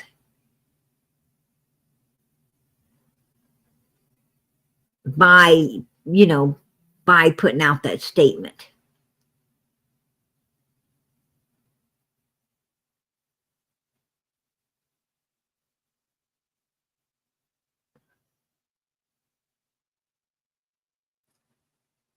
Well, you had to have someone in mind. You had to have someone in mind when you made that statement that, you felt a little bit intimidated by. That you felt a little intimidated by. Because that, the way you phrased it shows intimidation of someone you were thinking about.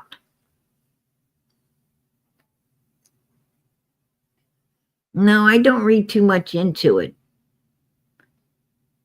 I just been around long enough to know what words to, capture and what words not to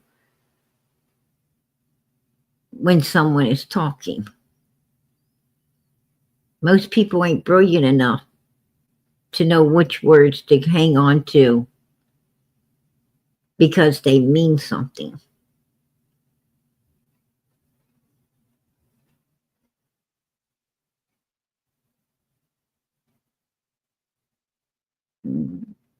Internet savvy has nothing to do with your choice of words when you're speaking or commenting.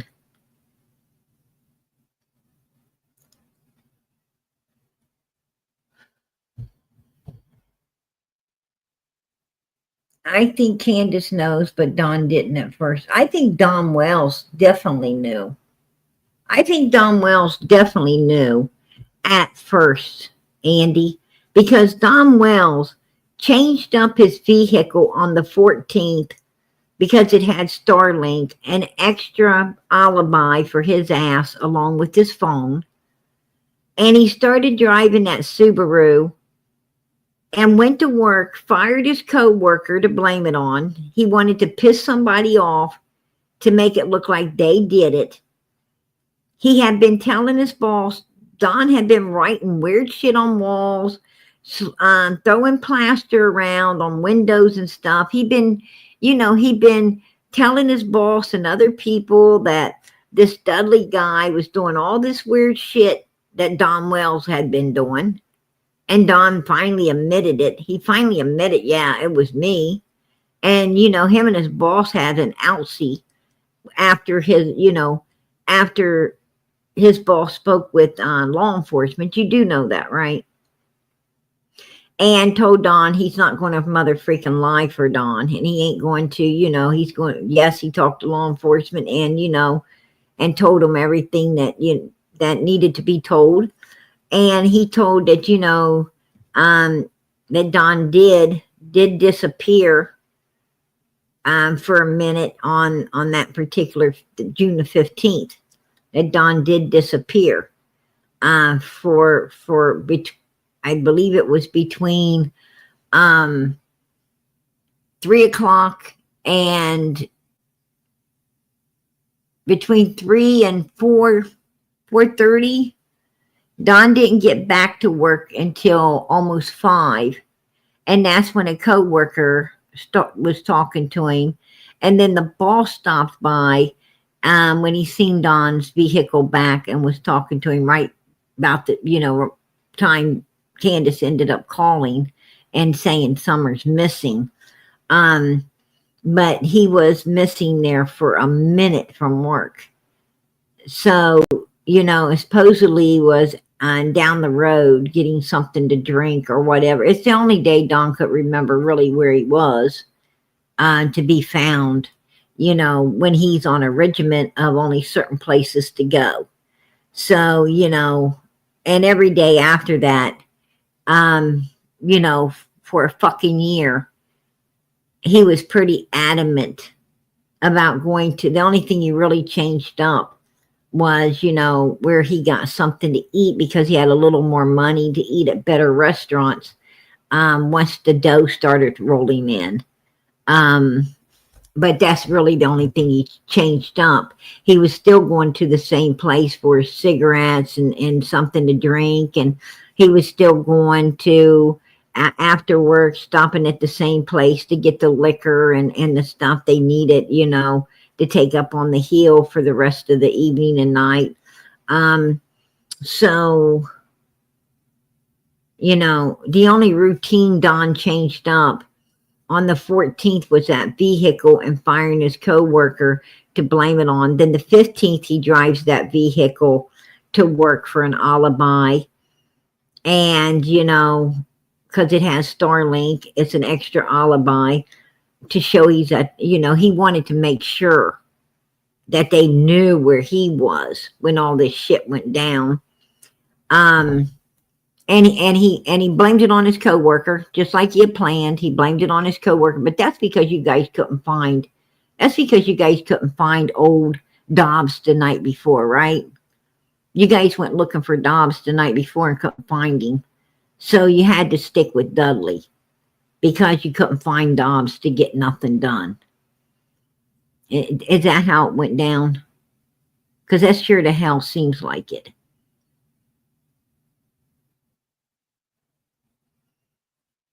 Right?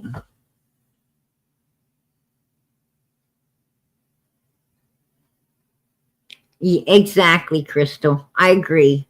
There's a list. I mean, I think Andy knows a lot more than Andy's saying. But I do think Andy wants Summer found. I think Summer, that innocent little girl, is haunting him. I think that innocent little blonde-headed girl that Andy was used to staring at and seeing, and she stared at him too. He knows it. She really stared at him. And I think that haunts him. I think it haunts him. I know Summer stared at you, Andy. Looked you straight in the face. And I think it haunts you. And it probably will haunt you until she's found and laid to rest properly. I think you really want her to have her own resting place. And I think that's why you want that gravesite looked into. I think you truly, I don't think you think she's there. I think you know she's there. I think you know it. That's my opinion. I'll keep it.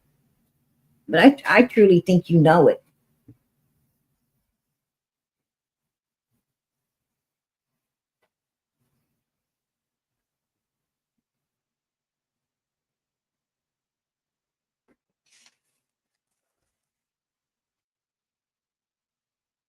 I'm going to tell you, we all got a heaven to gain and we got a hell to shun. And I'm going to tell you now, one field that I do know quite a bit about is the Bible.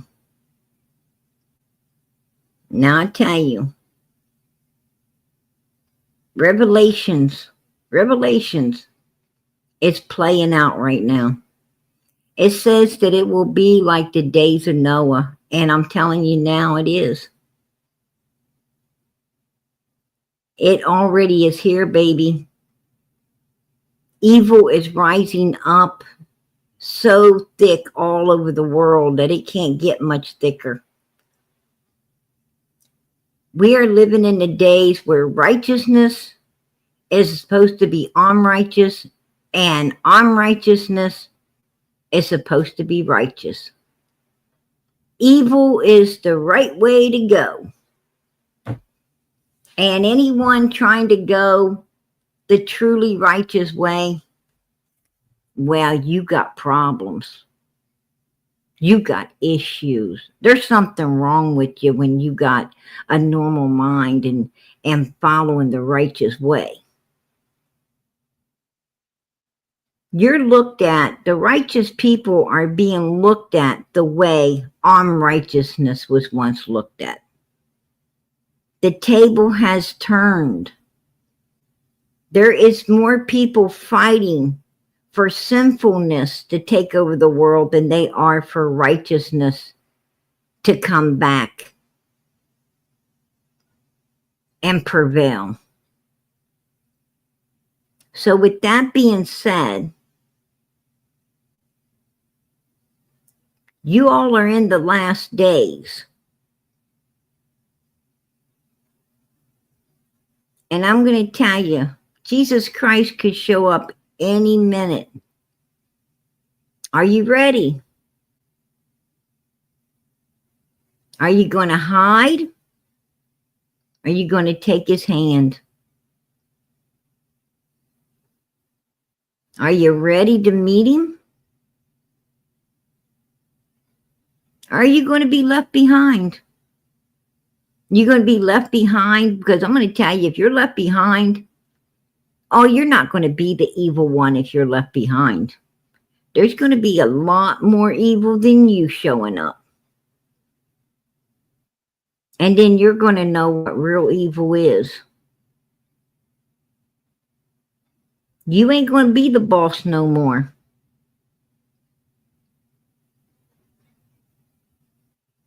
You're not going to be the boss. Evil people right now, they think they the boss. I know how that shit works. But I'm going to tell you, when the Antichrist and the beast rises up, you are not the boss. You're going to be a peasant. And you're going to be treated. You're going to be treated like you've been treating other people. Trust and believe that.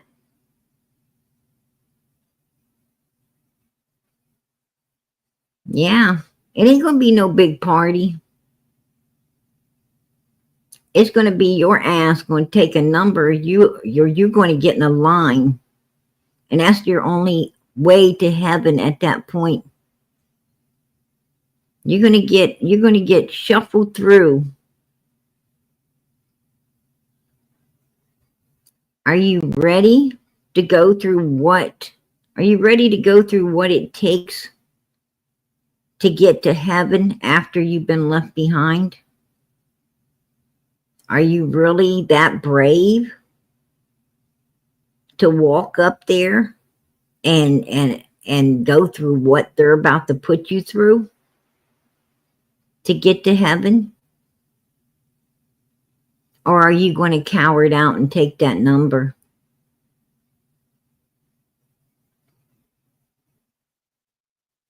Because I'm going to tell you what, today is the day. God done told you. Jesus said, today is the day, come as you are. I'm going to tell you, Andy Bernard, you got a heaven to gain and a hell to shun. And I don't think you're going to get into heaven if you got a secret about where a 5-year-old little girl is that you could have let be found and laid to rest properly. And you didn't. If you're holding a dark secret on an innocent child, innocent blood,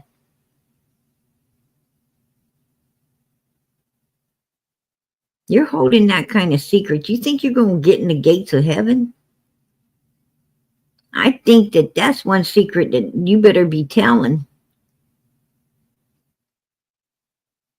So that child could be found and properly laid to rest, and you can get the forgiveness that, you should be seeking. I don't know if you're seeking it or not, but you should be. I sure to hell wouldn't want to go out of this world with a dirty secret like that. Oh, hell no. Not me, not today.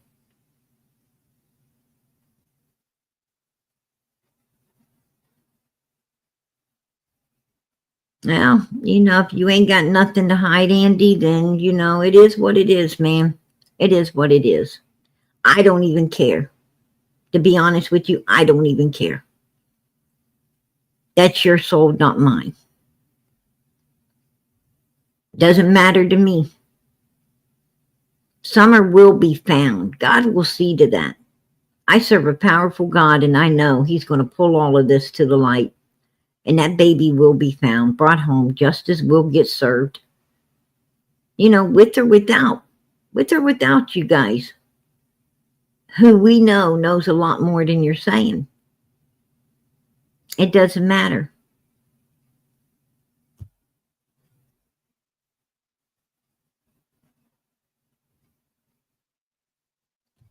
Ain't no sweat off my ass.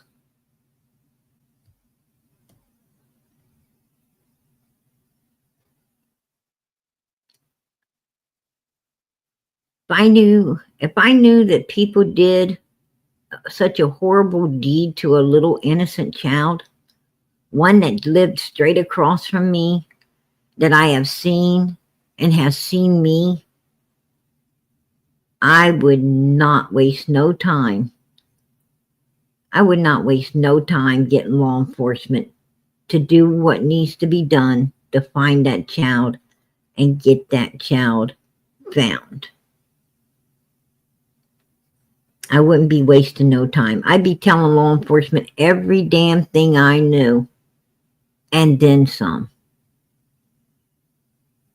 to help this child be found. This little girl depended on her neighbors to keep her safe.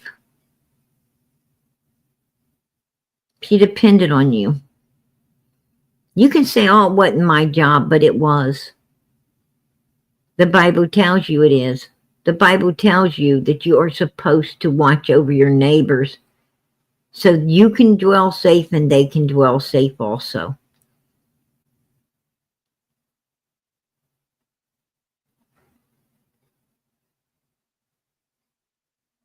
It is a missing child. That's right. It is a missing child. Oh, I think it was all about money. I think what was going up on what was going on at 110 Ben Hill Road, I believe it was all about the money.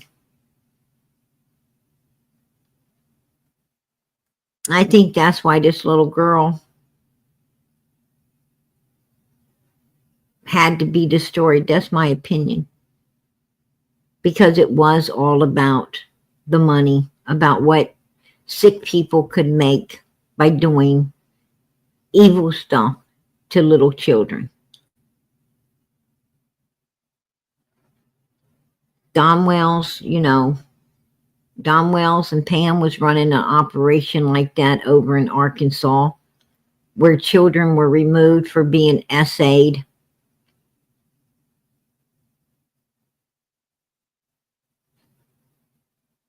Don was trying to sell his son up in Utah. In the same fashion, according to his ex-wife and his sister Mary. And I don't think it was any different in Tennessee. Old dogs don't learn new tricks.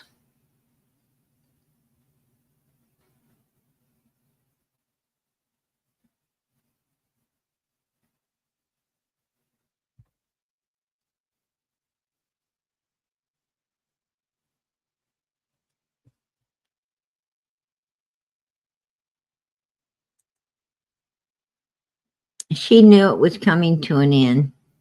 Are you talking about Jody Sue, knowing that you were going to leave? And that's another thing. Why did you leave so fast after Summer came up missing?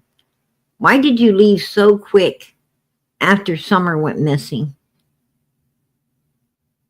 I mean, you were on Ben Hill Road all that time. Why fly out of there right after this little girl comes up missing? Was there a reason for that?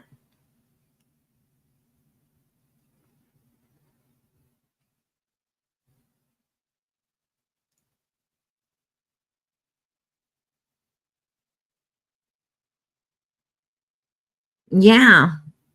I mean, everybody was running off. Everybody was moving and running away after this little girl went missing. Why?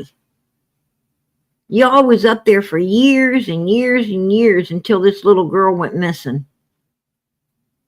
What the hell happened?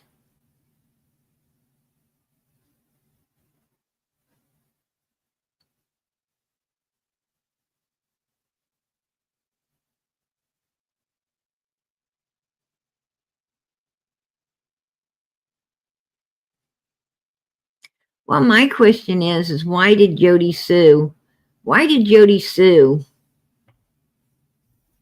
about a scream? Why did Jody Sue lie about the scream? And your son lied too. It wasn't just your old lady, your son was willing to lie about a scream.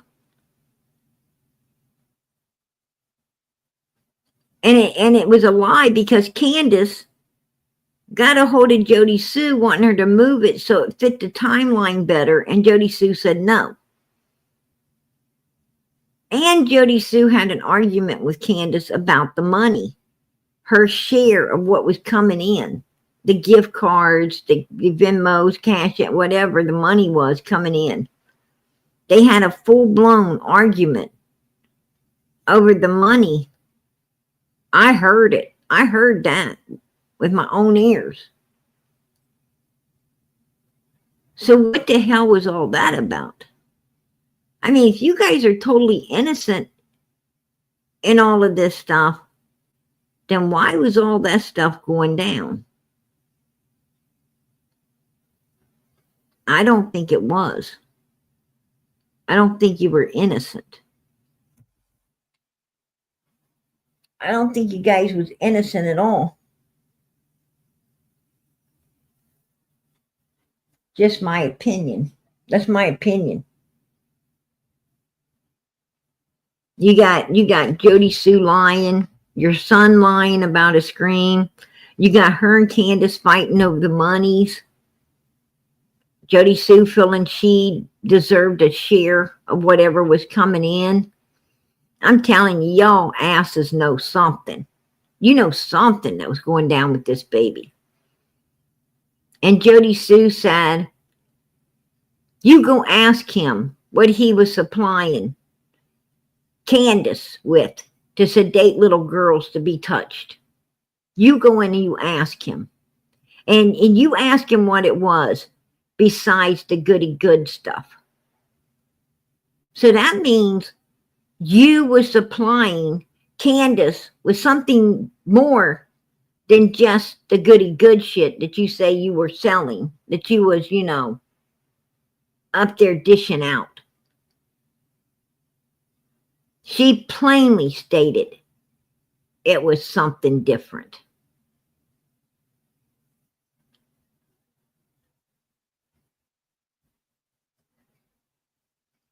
Yeah, that ain't what she said.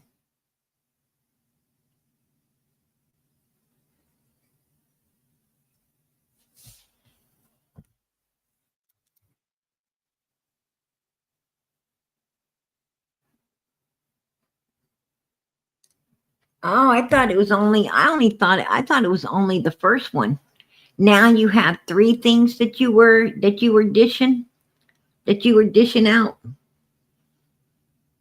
Now it's three things,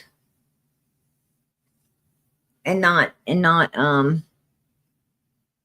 and not one.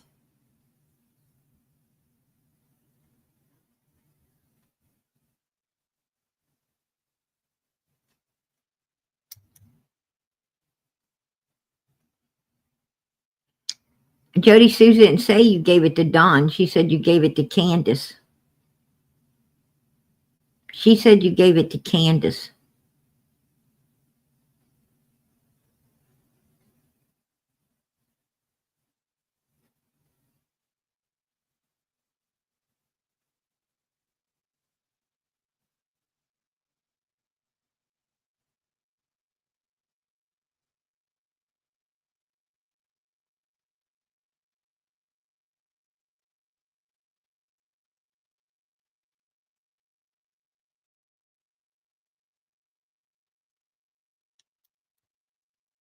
I didn't talk to Candace about that much. About what? You didn't talk to Candace about what?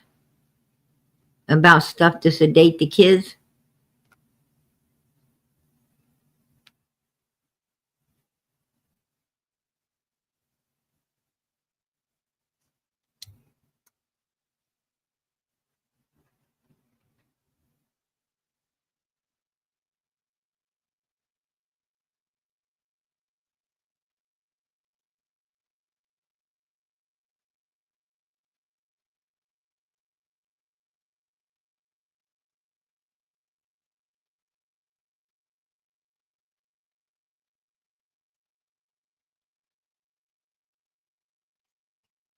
Wow.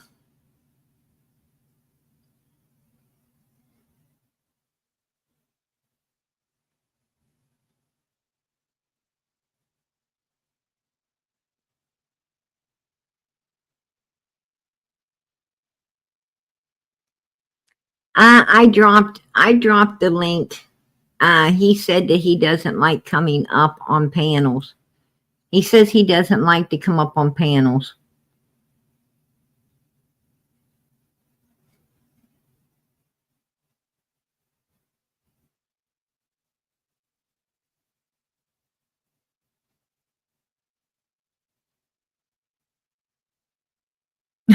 Oh wow.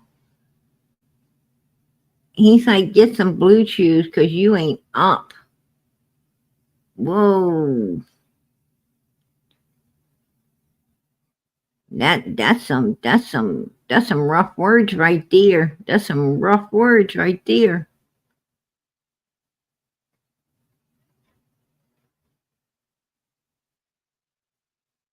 Andy B has not ever answered my Allie question.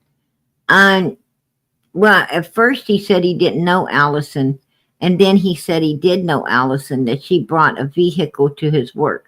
I believe he said he met her at his work.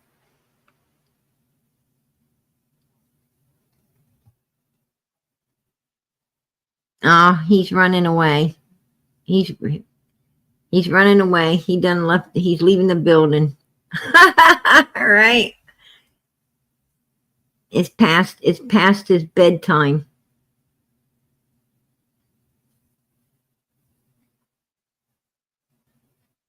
His wife has to. It's time for her to rock him to sleep. Andy, be out.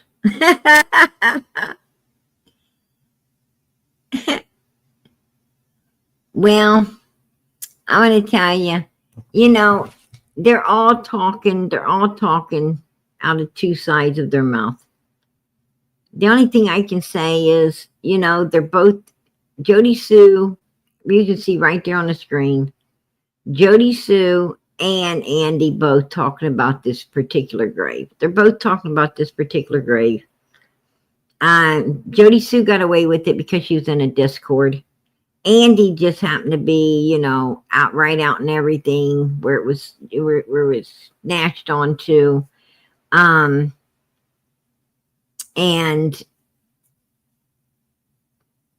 then looked into, which, law enforcement is right now doing everything they can, from my understandings, everything they can to try to get clearance to get to that grave. And that's a good thing. That's a good thing because, of Andy's, not because of Jody Sue overly. Well, they know that Jody Sue was talking about it as well in a Discord where, it wouldn't have been really made public for people to make a big to do. But Andy or Jody Sue did not mention to law enforcement that they believe Summer was in that grave early on. They did not ever mention to law enforcement that they believed that she was in that grave. That's a lie. That's a lie. But and this is how law enforcement found out that they believed that she was in the grave. This is how they found out. It's through us, not through them. They did not at no time tell law enforcement that they suspected Summer being in that grave over there. Law enforcement found out that Andy and Jody Sue have been talking about this stuff out here from us. We were the ones that reported it, not them. And they lived straight across the street from this missing child and didn't ever say a word. That's why it's being taken serious. They did not say a word.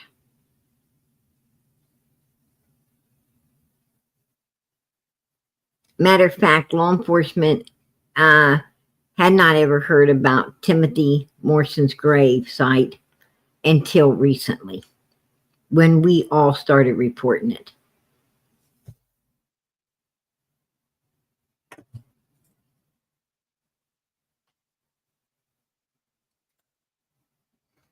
And I'd be honest with you, I think there is, I think there's a lot of clientele hanging around in that vicinity and other vicinities too. I personally, my opinion is Don and Candace had a lot of clients coming up there having at little girls. That's my opinion. I'll keep it. I really believe they were up there,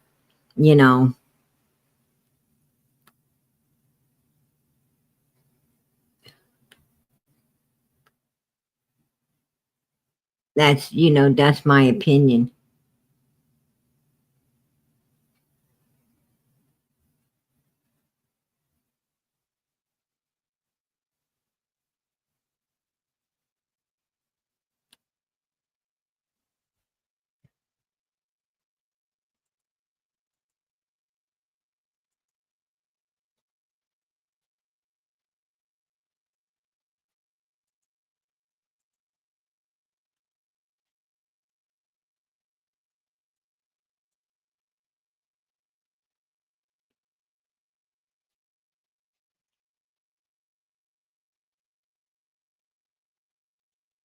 Yeah, there is actually a lot of reward money right now that can be got for whoever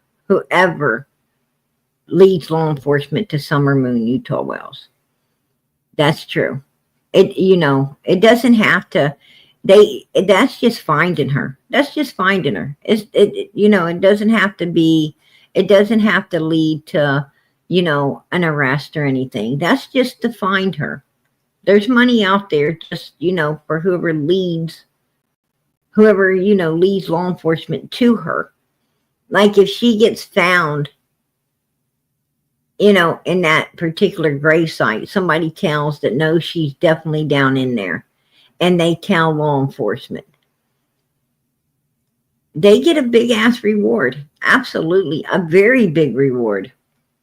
Enough to buy, oh shit, in Tennessee, they get enough to buy a couple freaking houses. You can buy a lot of land with that reward money. Straight up.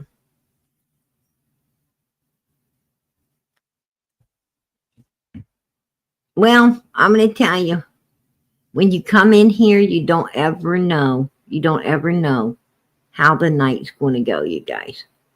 You don't have no idea how it's going to go. And, we had the real Andy B in here, you know, answering up questions.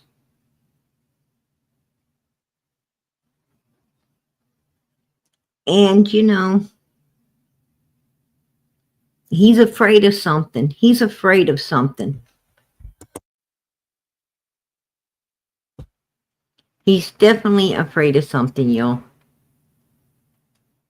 Like he said, I'm not afraid to say it. I'm not afraid. Meaning he's intimidated by something. There was more going on in his brain when he made that comment. Something was intimidating him. Trust me. You know it. I know it. We all know it. I'm going to tell you. Just, you know, sometimes you got to read between the lines. Oh, I think you're scared, Andy. I think you're scared. You know what I think you're scared of? I think you're scared of being implicated in all of this. And I think you're scared of being implicated in all of this and ending up in prison. Because it's illegal to give people stuff to sedate little girls. And hell, from what Jody Sue said, there might be a video of you over there on Ben Hill Road that Candace and Don took. Possibly one of your boy. That's, you know, that's my opinion. That's my opinion. I'm allowed to have my opinion. This is America, man. You're allowed to think however you want. And that's where you guys are leading us to think. That's what you're leading us to think. You're leading us to believe. I mean, your boy's over there in a pool with Summer, unattended, like he's getting private time with Summer out in a swimming pool just a few weeks before she had to disappear. And then you were telling your boy how you had to clean up a mess.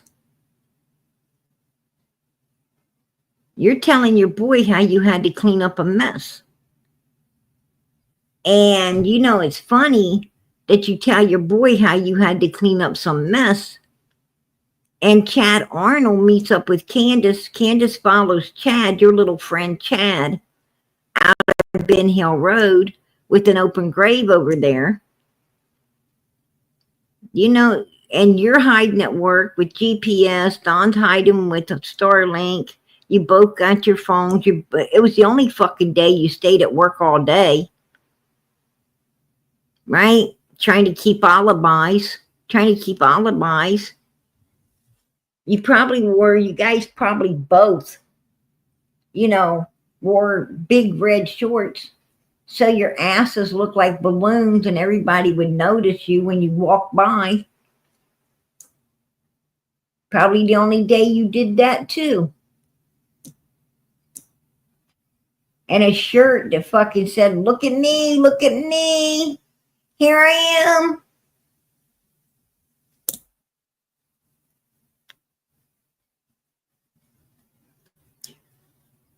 That's the only day you were outfitted up like that.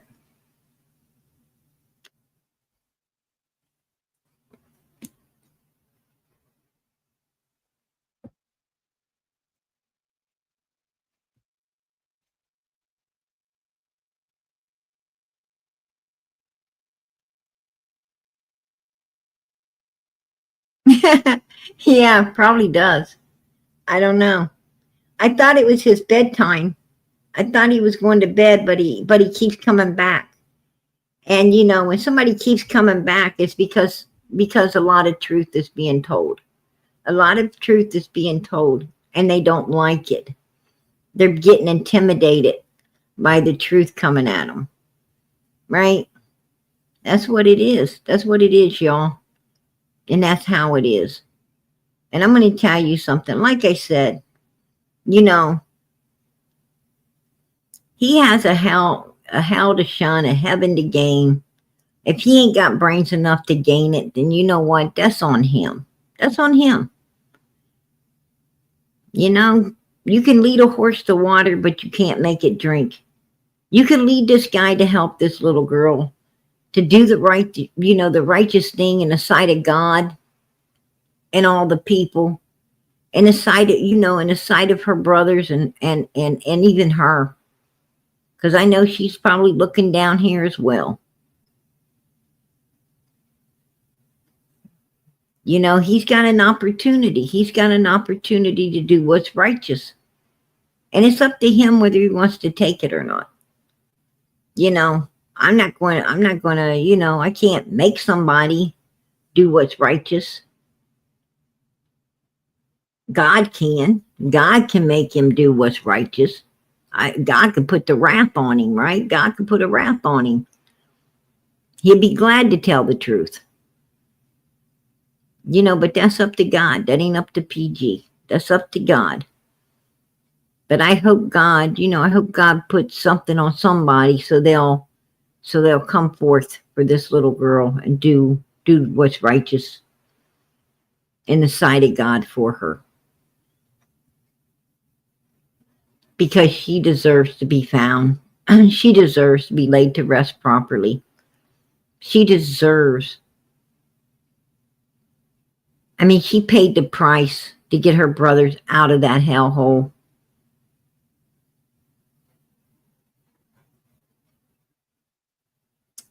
And these people should speak up for those boys. Summer don't want her brothers living forever, feeling like they could have been that they could have been the reason she's gone. She don't want them living like that. She wants her brothers to have a normal life. Andy's done lived his life. This dude's past middle age now. He's lived his life. Let these little boys live theirs. And let them live theirs not in fear, but in happiness. Let these little boys know where their sister is so they can get closure and they can have some normalcy in their life.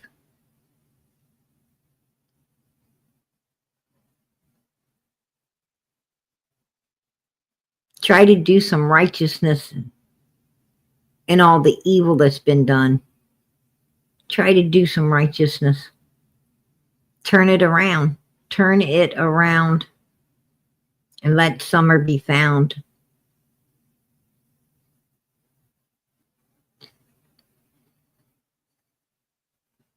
Oh, I'm going to tell you, I think Marlena knows a hell of a lot.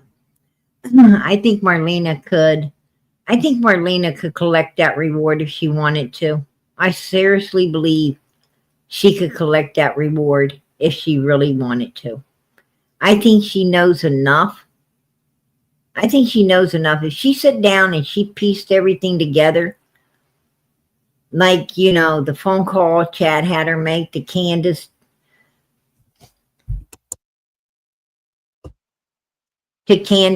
on June the 15th, letting Candace know, he's at Fred's or on his way.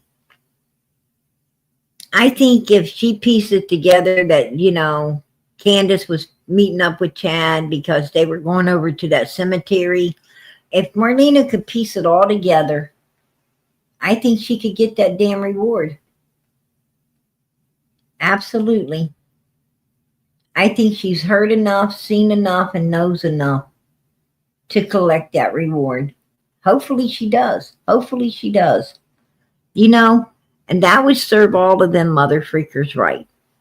It would serve all of them right, seeing Marlene and her brother walk off with all that money while their asses are all in handcuffs getting taken away. The one that comes forth, the one that talks, is the ones that walk. And they walk with the money.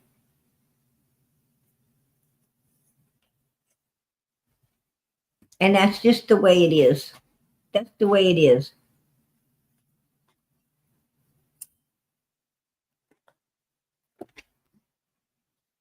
Matter of fact, Don Wells could get all that money. The money that is up for Sebastian and Summer right now, Don Wells could get all of that because there's no stipulations on it. There's no stipulations that, that parents can't get it or whatever. If Don Wells went in and, testified against Grandis and Candace, told them that they were running some kind of thing and, allowing this stuff to go on and, and damage was done and, they didn't know what else to do. And they did some crazy stuff like that, and he somehow convinced them he didn't know, which I think he very much does. But if he convinced them, as he said, she said bullshit. If he convinced them that, he didn't know until recently by overhearing Candace and Grandis and, their conversations. And this is where, he believes his daughter is too. He could get the damn reward. Absolutely. Candace and Grandis would get a padded, they'll get a padded cell. But Don would get the money. He'd get all that money because there's no stipulations on that particular reward. Trust me. Just saying. But I think Marlena and her brother will collect it way before Don Wells or any of the rest. I think they're in the process of collecting right now. That's just my opinion. But I think I'm right. All right? I think I'm right. And, that's why I really don't care. I really don't care, about Andy one way or another. I'm just telling him that, if he wants to clear some conscience, he really needs to just, step up for this little girl and do the righteous thing. But that's his call, not my call. And whether he does or not, as I said, I still think Summer is about to be found. I think she's going to be brought home. I think her case is going to be solved. That's, that's my opinion. That's my opinion. I'm going to keep that too.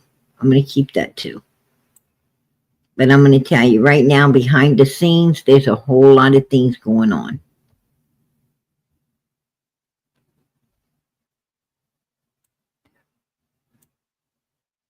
Yeah, absolutely. I have to agree with that. I believe they are too. That's my opinion.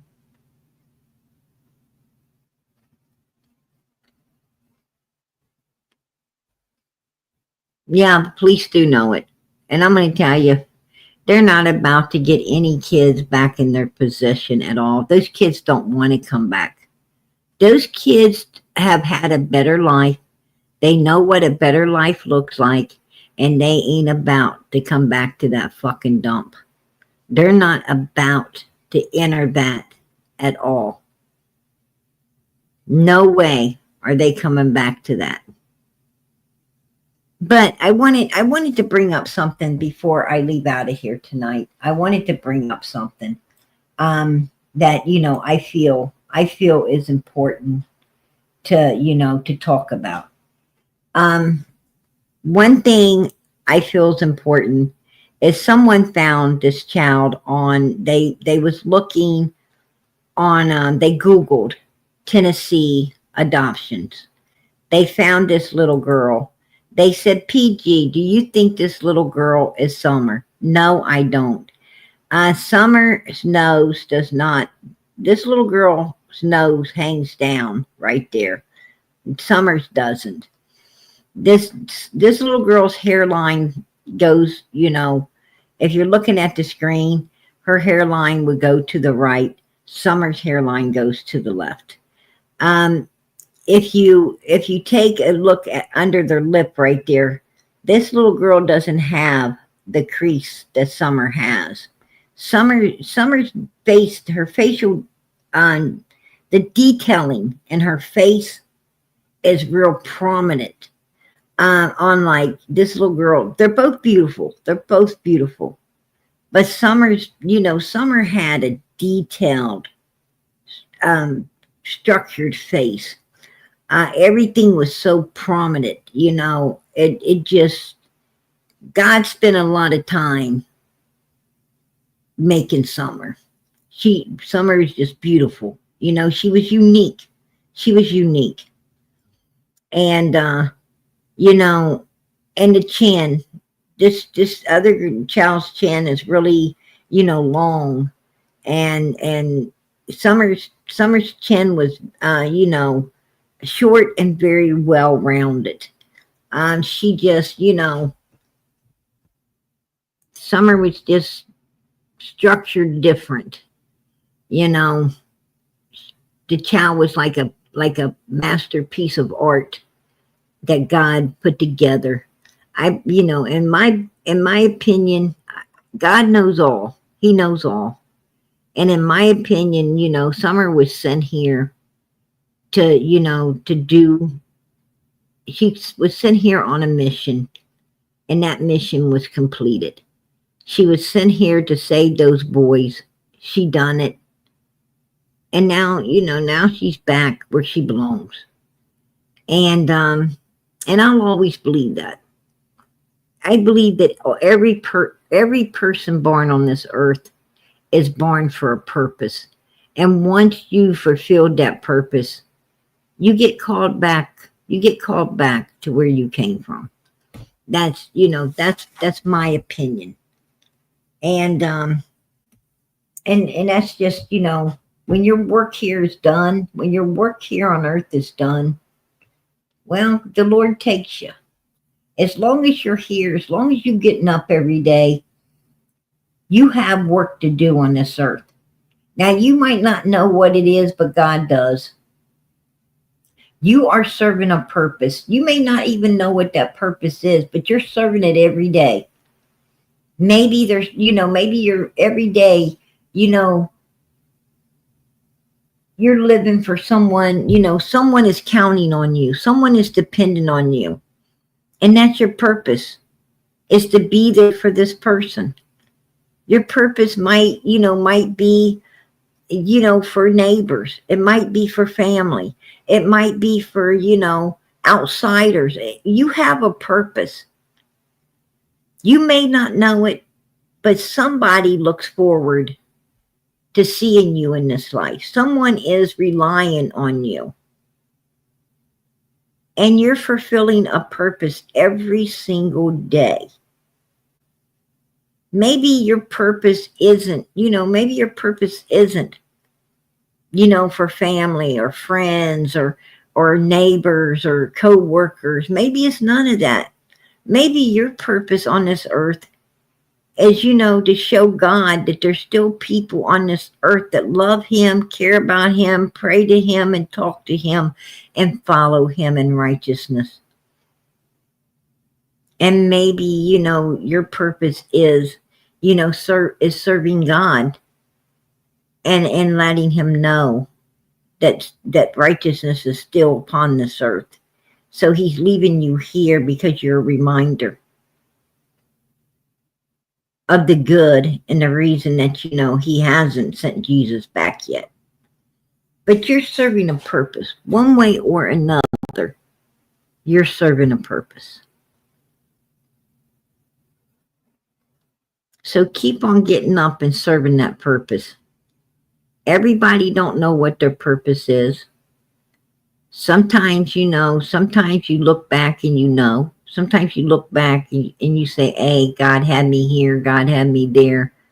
Maybe He's got you here because, you ain't done something that you're going to be doing in the future to help someone that needs you. But you are here for a reason. Everybody is. And when there's no purpose here any longer for you, well, the Lord, has mercy and takes you home. So keep on keeping on. That's, that's the way it is. But I do not believe this little girl is Summer. That's my opinion. That's my opinion. You know, Summer was her own little unique self. And I pray every day that she's found. Every day I pray that she's found. I want her found. Just like everyone else. I want her found.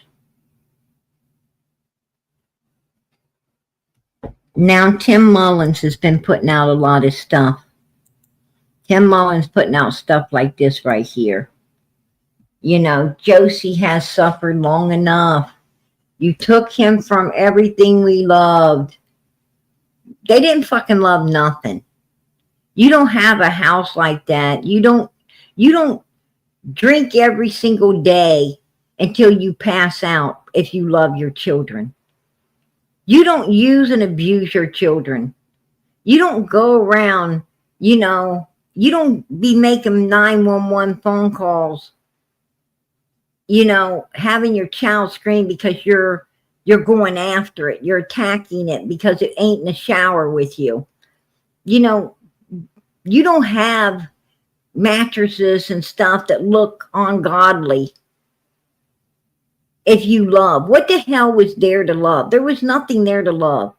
A home? That wasn't a home. That was not a home. A home is a place where you get 3 meals a day. You get snacks. You have people that give a damn about you. You have people who get up to take care of you. And they don't go to bed until they know that you aren't in bed, you're asleep, and you're safe. They get up every day and they read to you. They ask you what your favorite colors are. They educate you. You educate your children because you love them. You feed them and take care of them because you love them. You keep a clean home. A decent home. You buy these kids the right size of shoes and clothes and everything. You do without yourself to give to your children. You don't party no more because you can't afford to party, and you don't want to party because you got something better right there in your house called a family.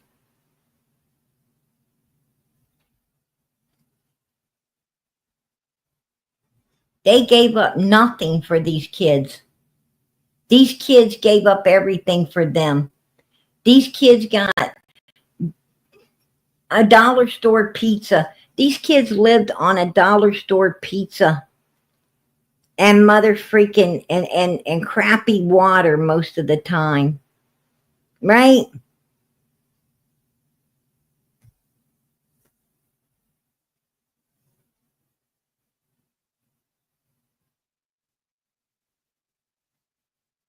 Wow, PG, she's seen me. Who's seen you? Who's seen you? Who's seen you, Andy?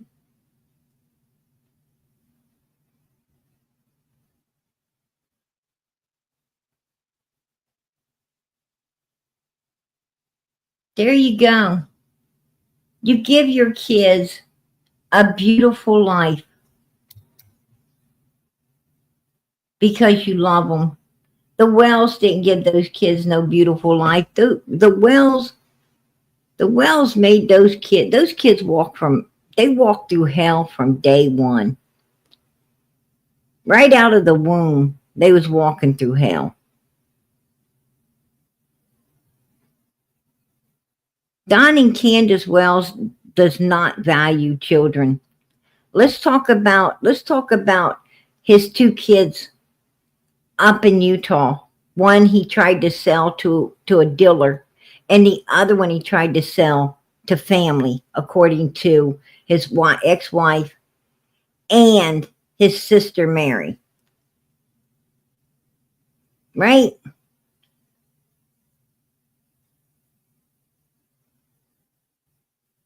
And then let's go over into Arkansas.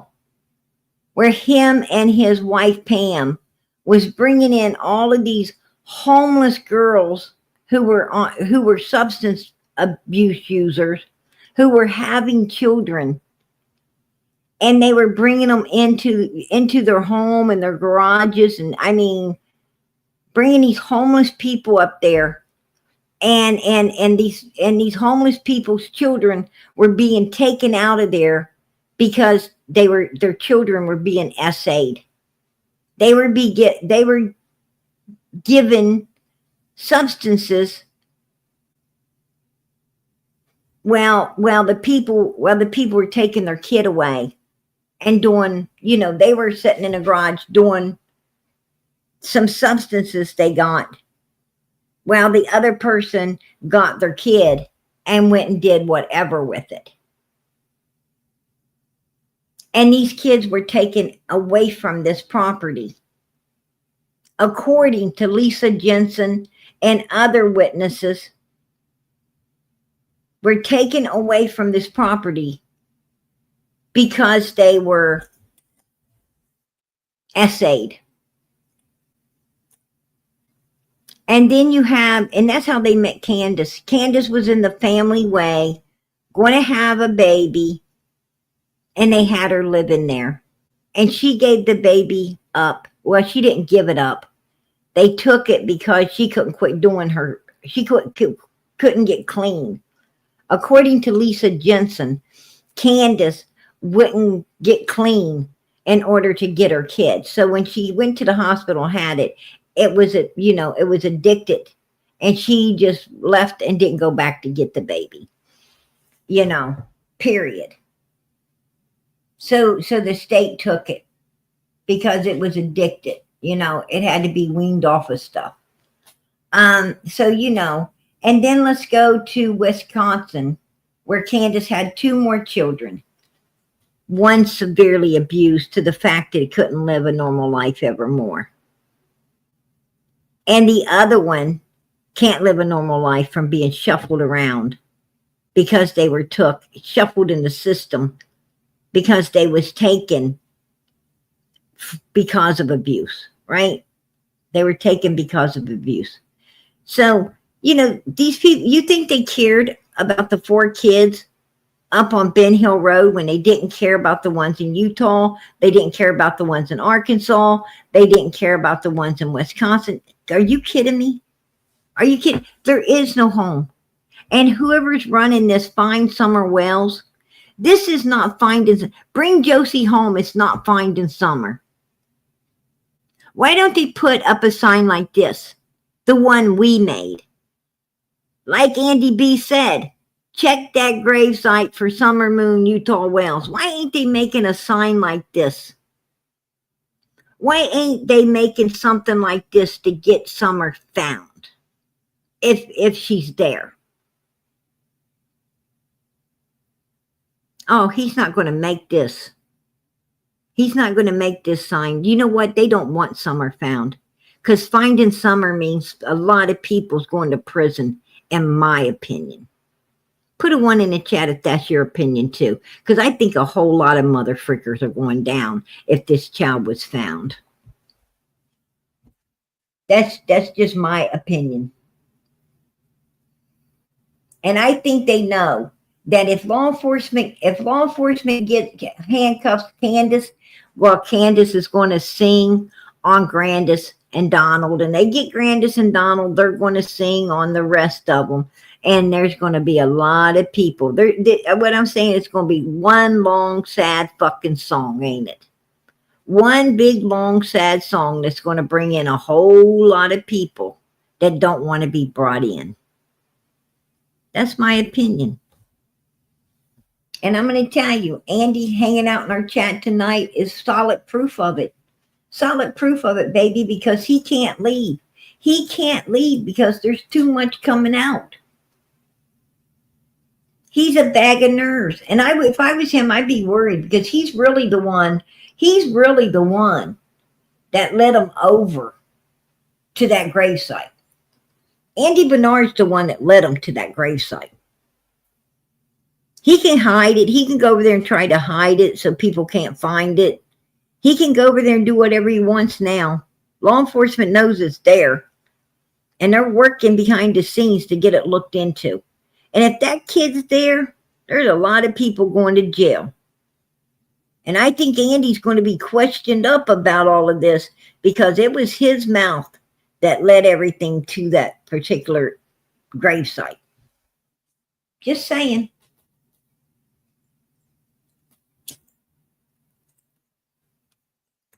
So he should be worried. I know who he's worried about. I ain't afraid to say it. I'm going to tell you, he is afraid because he knows there's a whole lot of people going to go down. And those people right now, they're probably on edge because of what he said. They're probably thinking, oh, damn, this is going to get looked into. And when it does, they're probably right now preparing. They're probably preparing, like, what are we going to say? If these people start singing like a bird, they start pulling videos out, bringing all everybody that's been up there, being a client. Oh, shit. This isn't going to be good. Right? But damage done. Andy let it out. It's already been reported up big time. And law enforcement's already on it. They're already on it. There ain't nothing you could do to stop it now. What's done is done. Oh yeah, that weird ass Tim Mullins. I'm going to tell you something. I gotta wonder what dog he's got in this race. I gotta wonder what dog does that weirdo got in this race, because I'm going to tell you, Bring Josie Home isn't finding Summer Wells. Find Summer Wells. The shit he's posting ain't finding Summer. Just saying. Right here, what we made, find Summer. This is will find Summer. That Bring Josie Home ain't going to. And what kind of person is Tim? What kind of person is Tim wanting these kids back in that filth and that disgust and that hellhole where a little innocent 5-year-old child has disappeared? And he heard the 911 call. He heard that little girl screaming. He heard her saying, help, Mom, Mommy, help me. Please, please, anybody, somebody, please help me. Please. Nobody fucking helped her. Nobody helped her. Not law enforcement, not Child Protective Services, not the neighbors who were all aware of that shit going on. None of them. Jose didn't speak up for her. I don't have no fucking respect for Jose. He didn't speak up for Summer that night. That fucking bastard wanted to stay there because he had no place else to go, and he wasn't about to speak up for that little girl when he could have. Yeah, he got trashed off the hill, but he got trashed off the hill anyway, didn't he? Because he didn't have no fucking ass. He was thinking about himself, not Summer. I have no respect for that fucking bastard either. And that's just how I feel. If other people want to have, big respect for Jose, go ahead. I ain't got shit for somebody that only thinks about their fucking self. And not that child. He had an opportunity to save her, and he didn't. He knows why that fight went down. And it had nothing to do with his ass being there, because he had been there for a long time after Dawn came back. It was all to do with that little girl and her being attacked, and Candace sitting there telling 911 exactly why she called. It was because this motherfucker's attacking her daughter, and they didn't listen. They didn't listen. They went out there, they got their asses gaslighted by these idiots. They got their asses gaslighted by a bunch of idiots and diverted off onto something else and totally forgot what the 911 call was really about. And this little girl is missing now. Because, in my opinion, other people was having at her just like Daddy was in the shower. That's my opinion. I'm going to keep it. I'm going to keep it. That's some sick shit right there. And I'm going to tell you another thing. Let's take a look at this, because this was on Find Summer Wells too, wasn't it? They've got the oldest boy, and they've got the other boy, and they've got Summer here. Who do they not have? Who's missing? The middle boy. The middle boy is missing, right? There's the oldest one. There's the littlest one. And here's Summer. But they didn't put the middle boy in there. Right? Why? Why did they not put the middle boy in there? Is that because they blaming him for, the younger one not wanting to come home? They're blaming him. I mean, they want this oldest one here, right? Josie, their favorite. But old Tim, that didn't bother to put this young boy in there, did he? Didn't want to put this young boy in there that doesn't want to go back to that shit. Right? They just left him out. They left that one right there out. They put this little one in because they're not gonna blame the little one. They're not gonna blame him. And they put Summer in there. They put Summer in there when she's completely missing. She's completely missing. Why put her in there? She's completely missing. You put her in there with a picture of the three boys and two other ones eating ice cream. But they was all eating ice cream. They were all eating ice cream. He was eating ice cream too, but he wasn't part of the picture, right? Let's think about that. Let's think about this. Right here, shouldn't the picture look like this? The oldest boy, the middle boy, the youngest boy, and maybe Summer then? If they wanted, the whole family, they could at least say, hey, this whole family, right? All of them having ice cream at the Burger King, wearing their crowns, right? Yeah. Or they could have, did this. The oldest boy, the middle boy, the youngest boy, and there's the three boys, right? I mean, they could have did this. But they left that middle boy out. You got to ask yourself why. And this is good old Tim running this stuff. So ask yourself why they did that to the middle boy.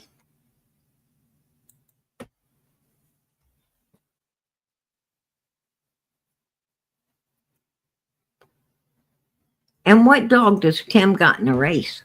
What dog does he got in a race to be doing that? Just saying. A lot of people see this stuff, they don't stop to think about it. When you're dealing with the missing child's case, you got to stop and think about everything.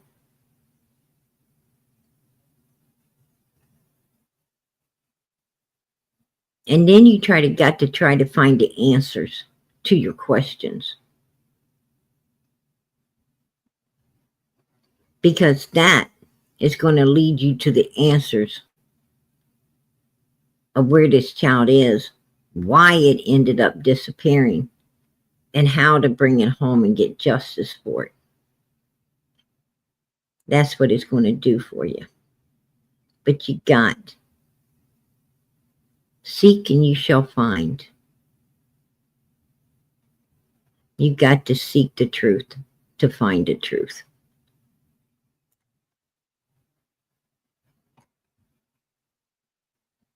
And the truth's out here. It's out here. We just got to find it.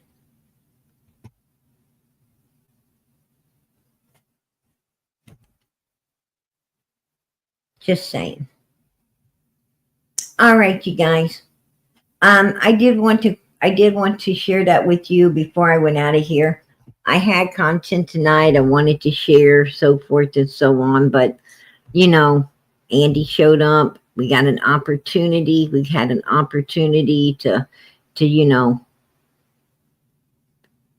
ask questions, to find out, get more answers for summer.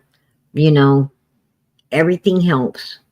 Believe it or not, everything helps. And we're going to keep on keeping on until summer is found. That's law enforcement's job. It's their job to find her. It's our jobs to try to help them get that done. It might take a village to raise a child, but it takes a whole nation to find one that's missing. So we're going to have to work together, and we're going to have to get it done.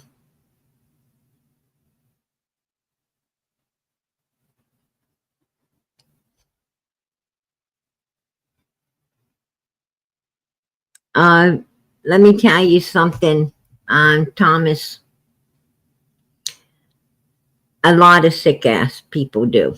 You'd be surprised. You'd be surprised at how many evil, sick human beings there is in our world. You will be absolutely shocked to know how many people, and that's where we make our mistakes.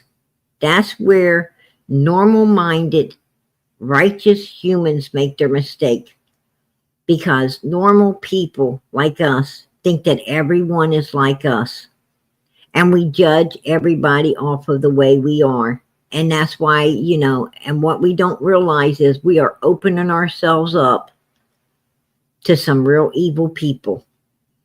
And that's how you get got. That's how you end up getting got. That's how you end up getting used, abused, and screwed over.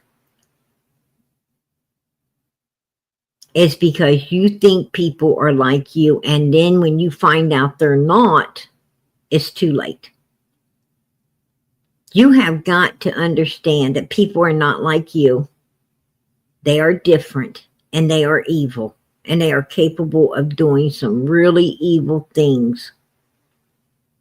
And you better stay on guard at all times and don't trust nobody.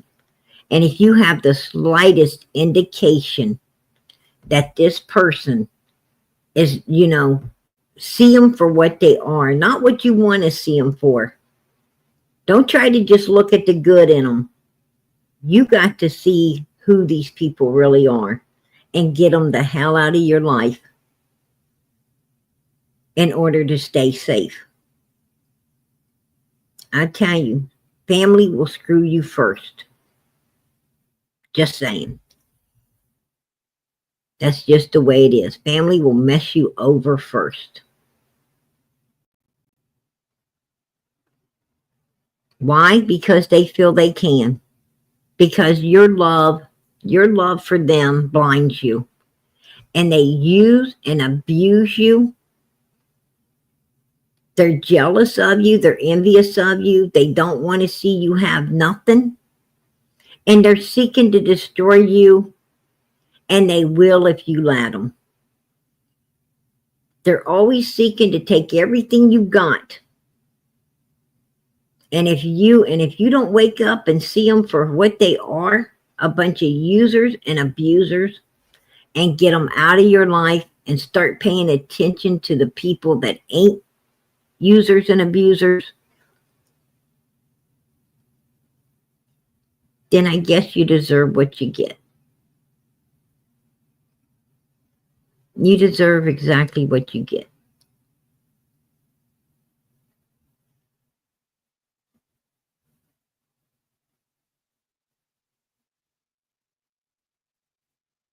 You have got to stop fighting to stay in people's lives. If you got to fight to stay in their life, let them go. Tell them to go to hell. Don't come back. You don't need them. I'm going to tell you, the people you should be paying attention to are the ones you're taking for granted. The ones that are there for you all the time, that really truly do love you, who want to be with you and do care about you. Those are the people you need to be taking care of, and say to hell with everybody else. They don't deserve you. That's their loss, not yours. That's their loss. Evil bastards do not deserve to have you in their life. They need to go live their crappy ass life on their own and wallow in their own filth and quit bringing it around and trying to, spread it around on you. People will destroy you if you allow it. They will try to isolate you. They will try to isolate you if you allow it. And I'm going to tell you, don't allow it. That's why the Bible tells you that you are set aside from this world. When you become a child of God, you're set aside from this world. You are no longer a part of it. And you are not the brother and sister of the people in this world. You are brothers and sisters, or everybody that has been accepted Jesus Christ into their life and been born again, baptized with the Holy Spirit. You all become one in Christ. And that's your family. That's your real family. That's your real brothers and sisters. The ones that ain't going to mess you over because they're too afraid of God to do that. The ones that really love you for you, care about you for you, want to be with you because you're just a fun person to be with, or because they just genuinely care about you. They're not seeking anything. They're not seeking nothing but to try to make your life better. And you make their life better by opening the door for them to have someone to talk to and be around and trust as well. You're making each other's lives better. And nobody wants nothing. They just want the companionship. They just want to be there for one another. It's a two-way street. It's a two-way street. They care about you, you care about them. They don't ask you for anything. You don't ask them for anything. You don't want nothing from one another. You just, other than friendship, you're looking for nothing. Just some kindness. Something that's so hard to find in this world anymore. Some trust. That's almost extinct.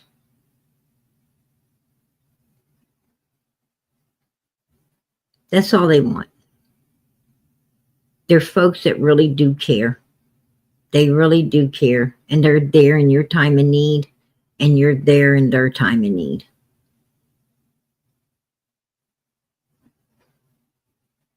And it's good to know. It's good to know that someone will be there if you need them.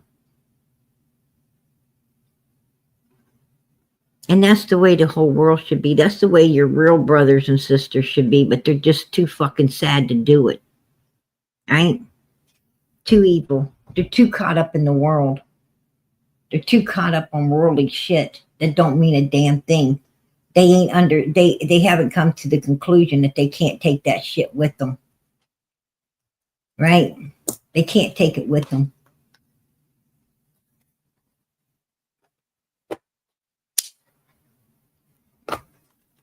And they shouldn't have to worry about leaving other people's shit, because those other people should have been getting their own shit instead of looking to get somebody else's. Right? Children shouldn't be looking to get what mommy and daddy has. Children should be looking to get their own. Mommy and daddy shouldn't have to worry about leaving their kids a damn thing, because their kids shouldn't want anything. They should be getting their own.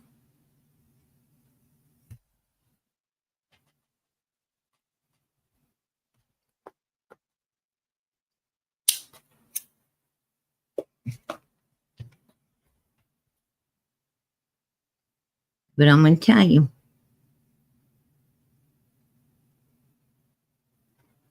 them evil kids, man, them evil kids can't wait to get what you got.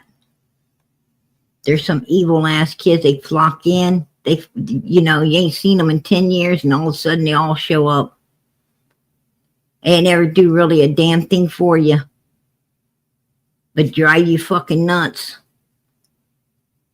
But man, the day you end up sick and they think you're about to leave the world, they all show up.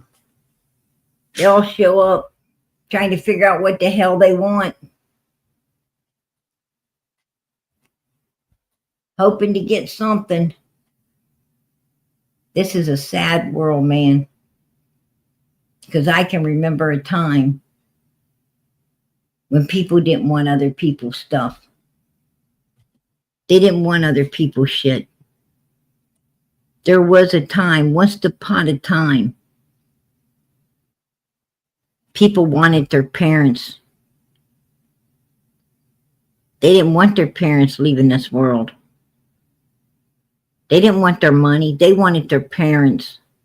They understood they only get one set, man. Once they're gone, they're gone.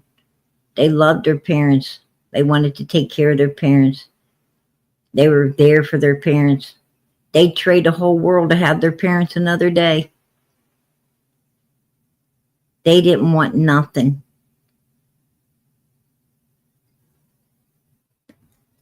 Because they worked and got their own.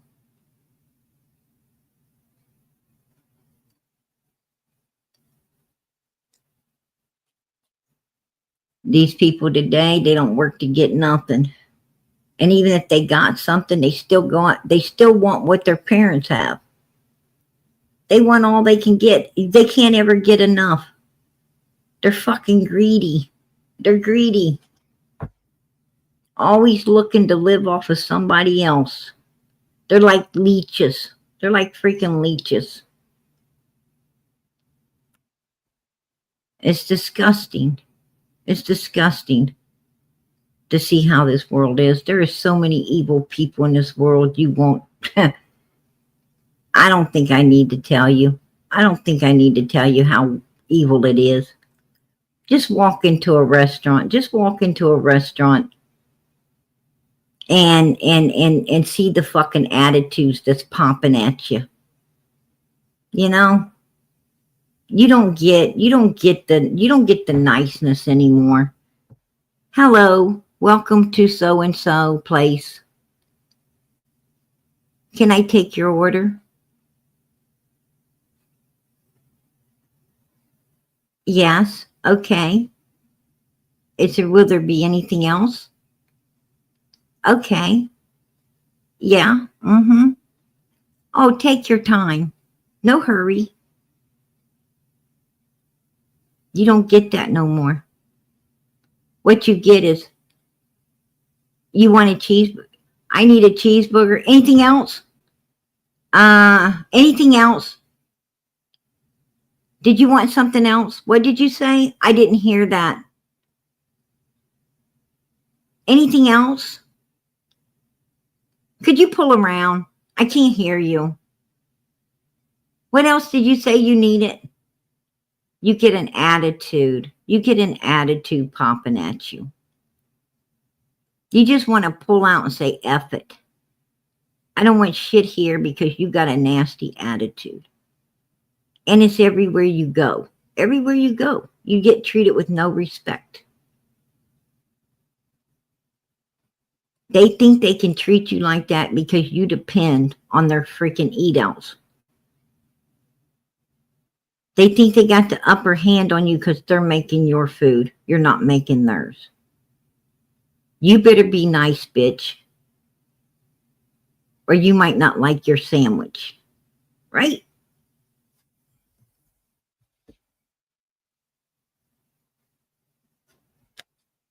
People think they got the upper hand on you. Why? Because they can. Because they can. You got to show them they can't. Fry your ass a bologna sandwich. Make you some chips and say, I'm not going there. I'm not going to be treated like this. I'd rather eat a bologna sandwich and some chips at home than to go to that place and be treated, give them my money and be treated like that. Matter of fact, I'm saving money. I'm saving money by just eating at home. And you know what? I don't have to worry about who's making my food because I know who's making my food, me. And I'm not going to rely on that stuff. And this is what the old folks did. The old folks didn't go to those restaurants, and that's exactly why they treated them with the utmost respect and courtesy, because they wouldn't be coming back.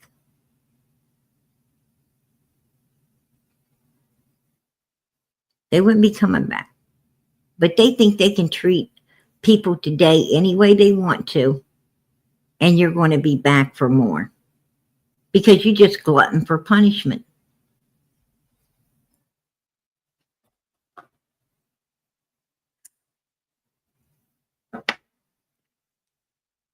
People don't raise their kids with respect anymore either. They don't, they don't raise their kids with God and the Bible and the utmost respect for other human beings. Man, this world has went to Hades, and it's getting worse. You ain't seen nothing yet. Just saying, you guys. But PG's going to head out of here. I'm heading out of here. I didn't come in here to give everybody a lecture on where our world's going. I think we already know that. I think we already know it. I wish we, the people, knew how to stand together as one, like the old folks did. I wish we knew how to stand together as one in this world for one another. I wish we, were smart enough not to be divided the way we've been divided in this world. There is one race, it's called a human race. And we should all be standing together for pure righteousness and trying to clean this world up and get back to where people used to be, for one another instead of against one another.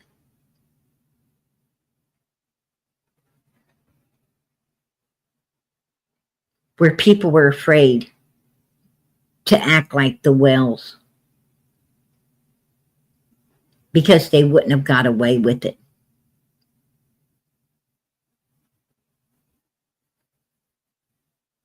People wouldn't have supported you. People wouldn't have supported you doing what the whales done in their missing daughter's case. People wouldn't have supported you back then. They'd have seen you for what the hell you were. They'd have called you out for exactly what you was. They'd have told law enforcement they need to be doing their job and get it done.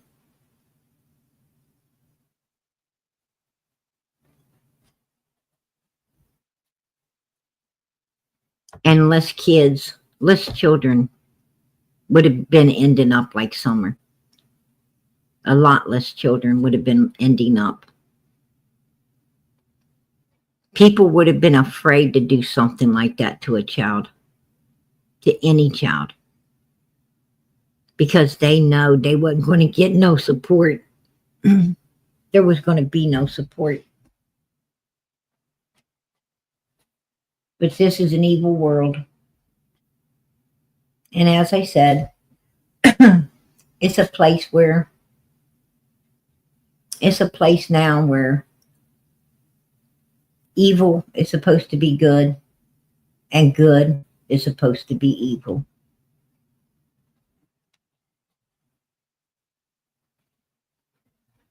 Make that make sense. Make that make sense. It don't. It don't. All right, you guys. I've done went down quite a few people in here. Tired of hearing my mouth. Right? They're tired of hearing PG's mouth. I'm tired of talking too. So I'm going to head out. But please, not before I asked you. Pray for Summer Moon, Utah Wells. Please, pray for this little girl. Ask God to let her be found, brought home, and justice served. Ask Him to just let her be found. Really pray for her. Don't say you will and don't. Pray for her. Put your hands together. Bow your head. If you ain't talked to God in a long time, please do it now. And ask him to let this baby be found.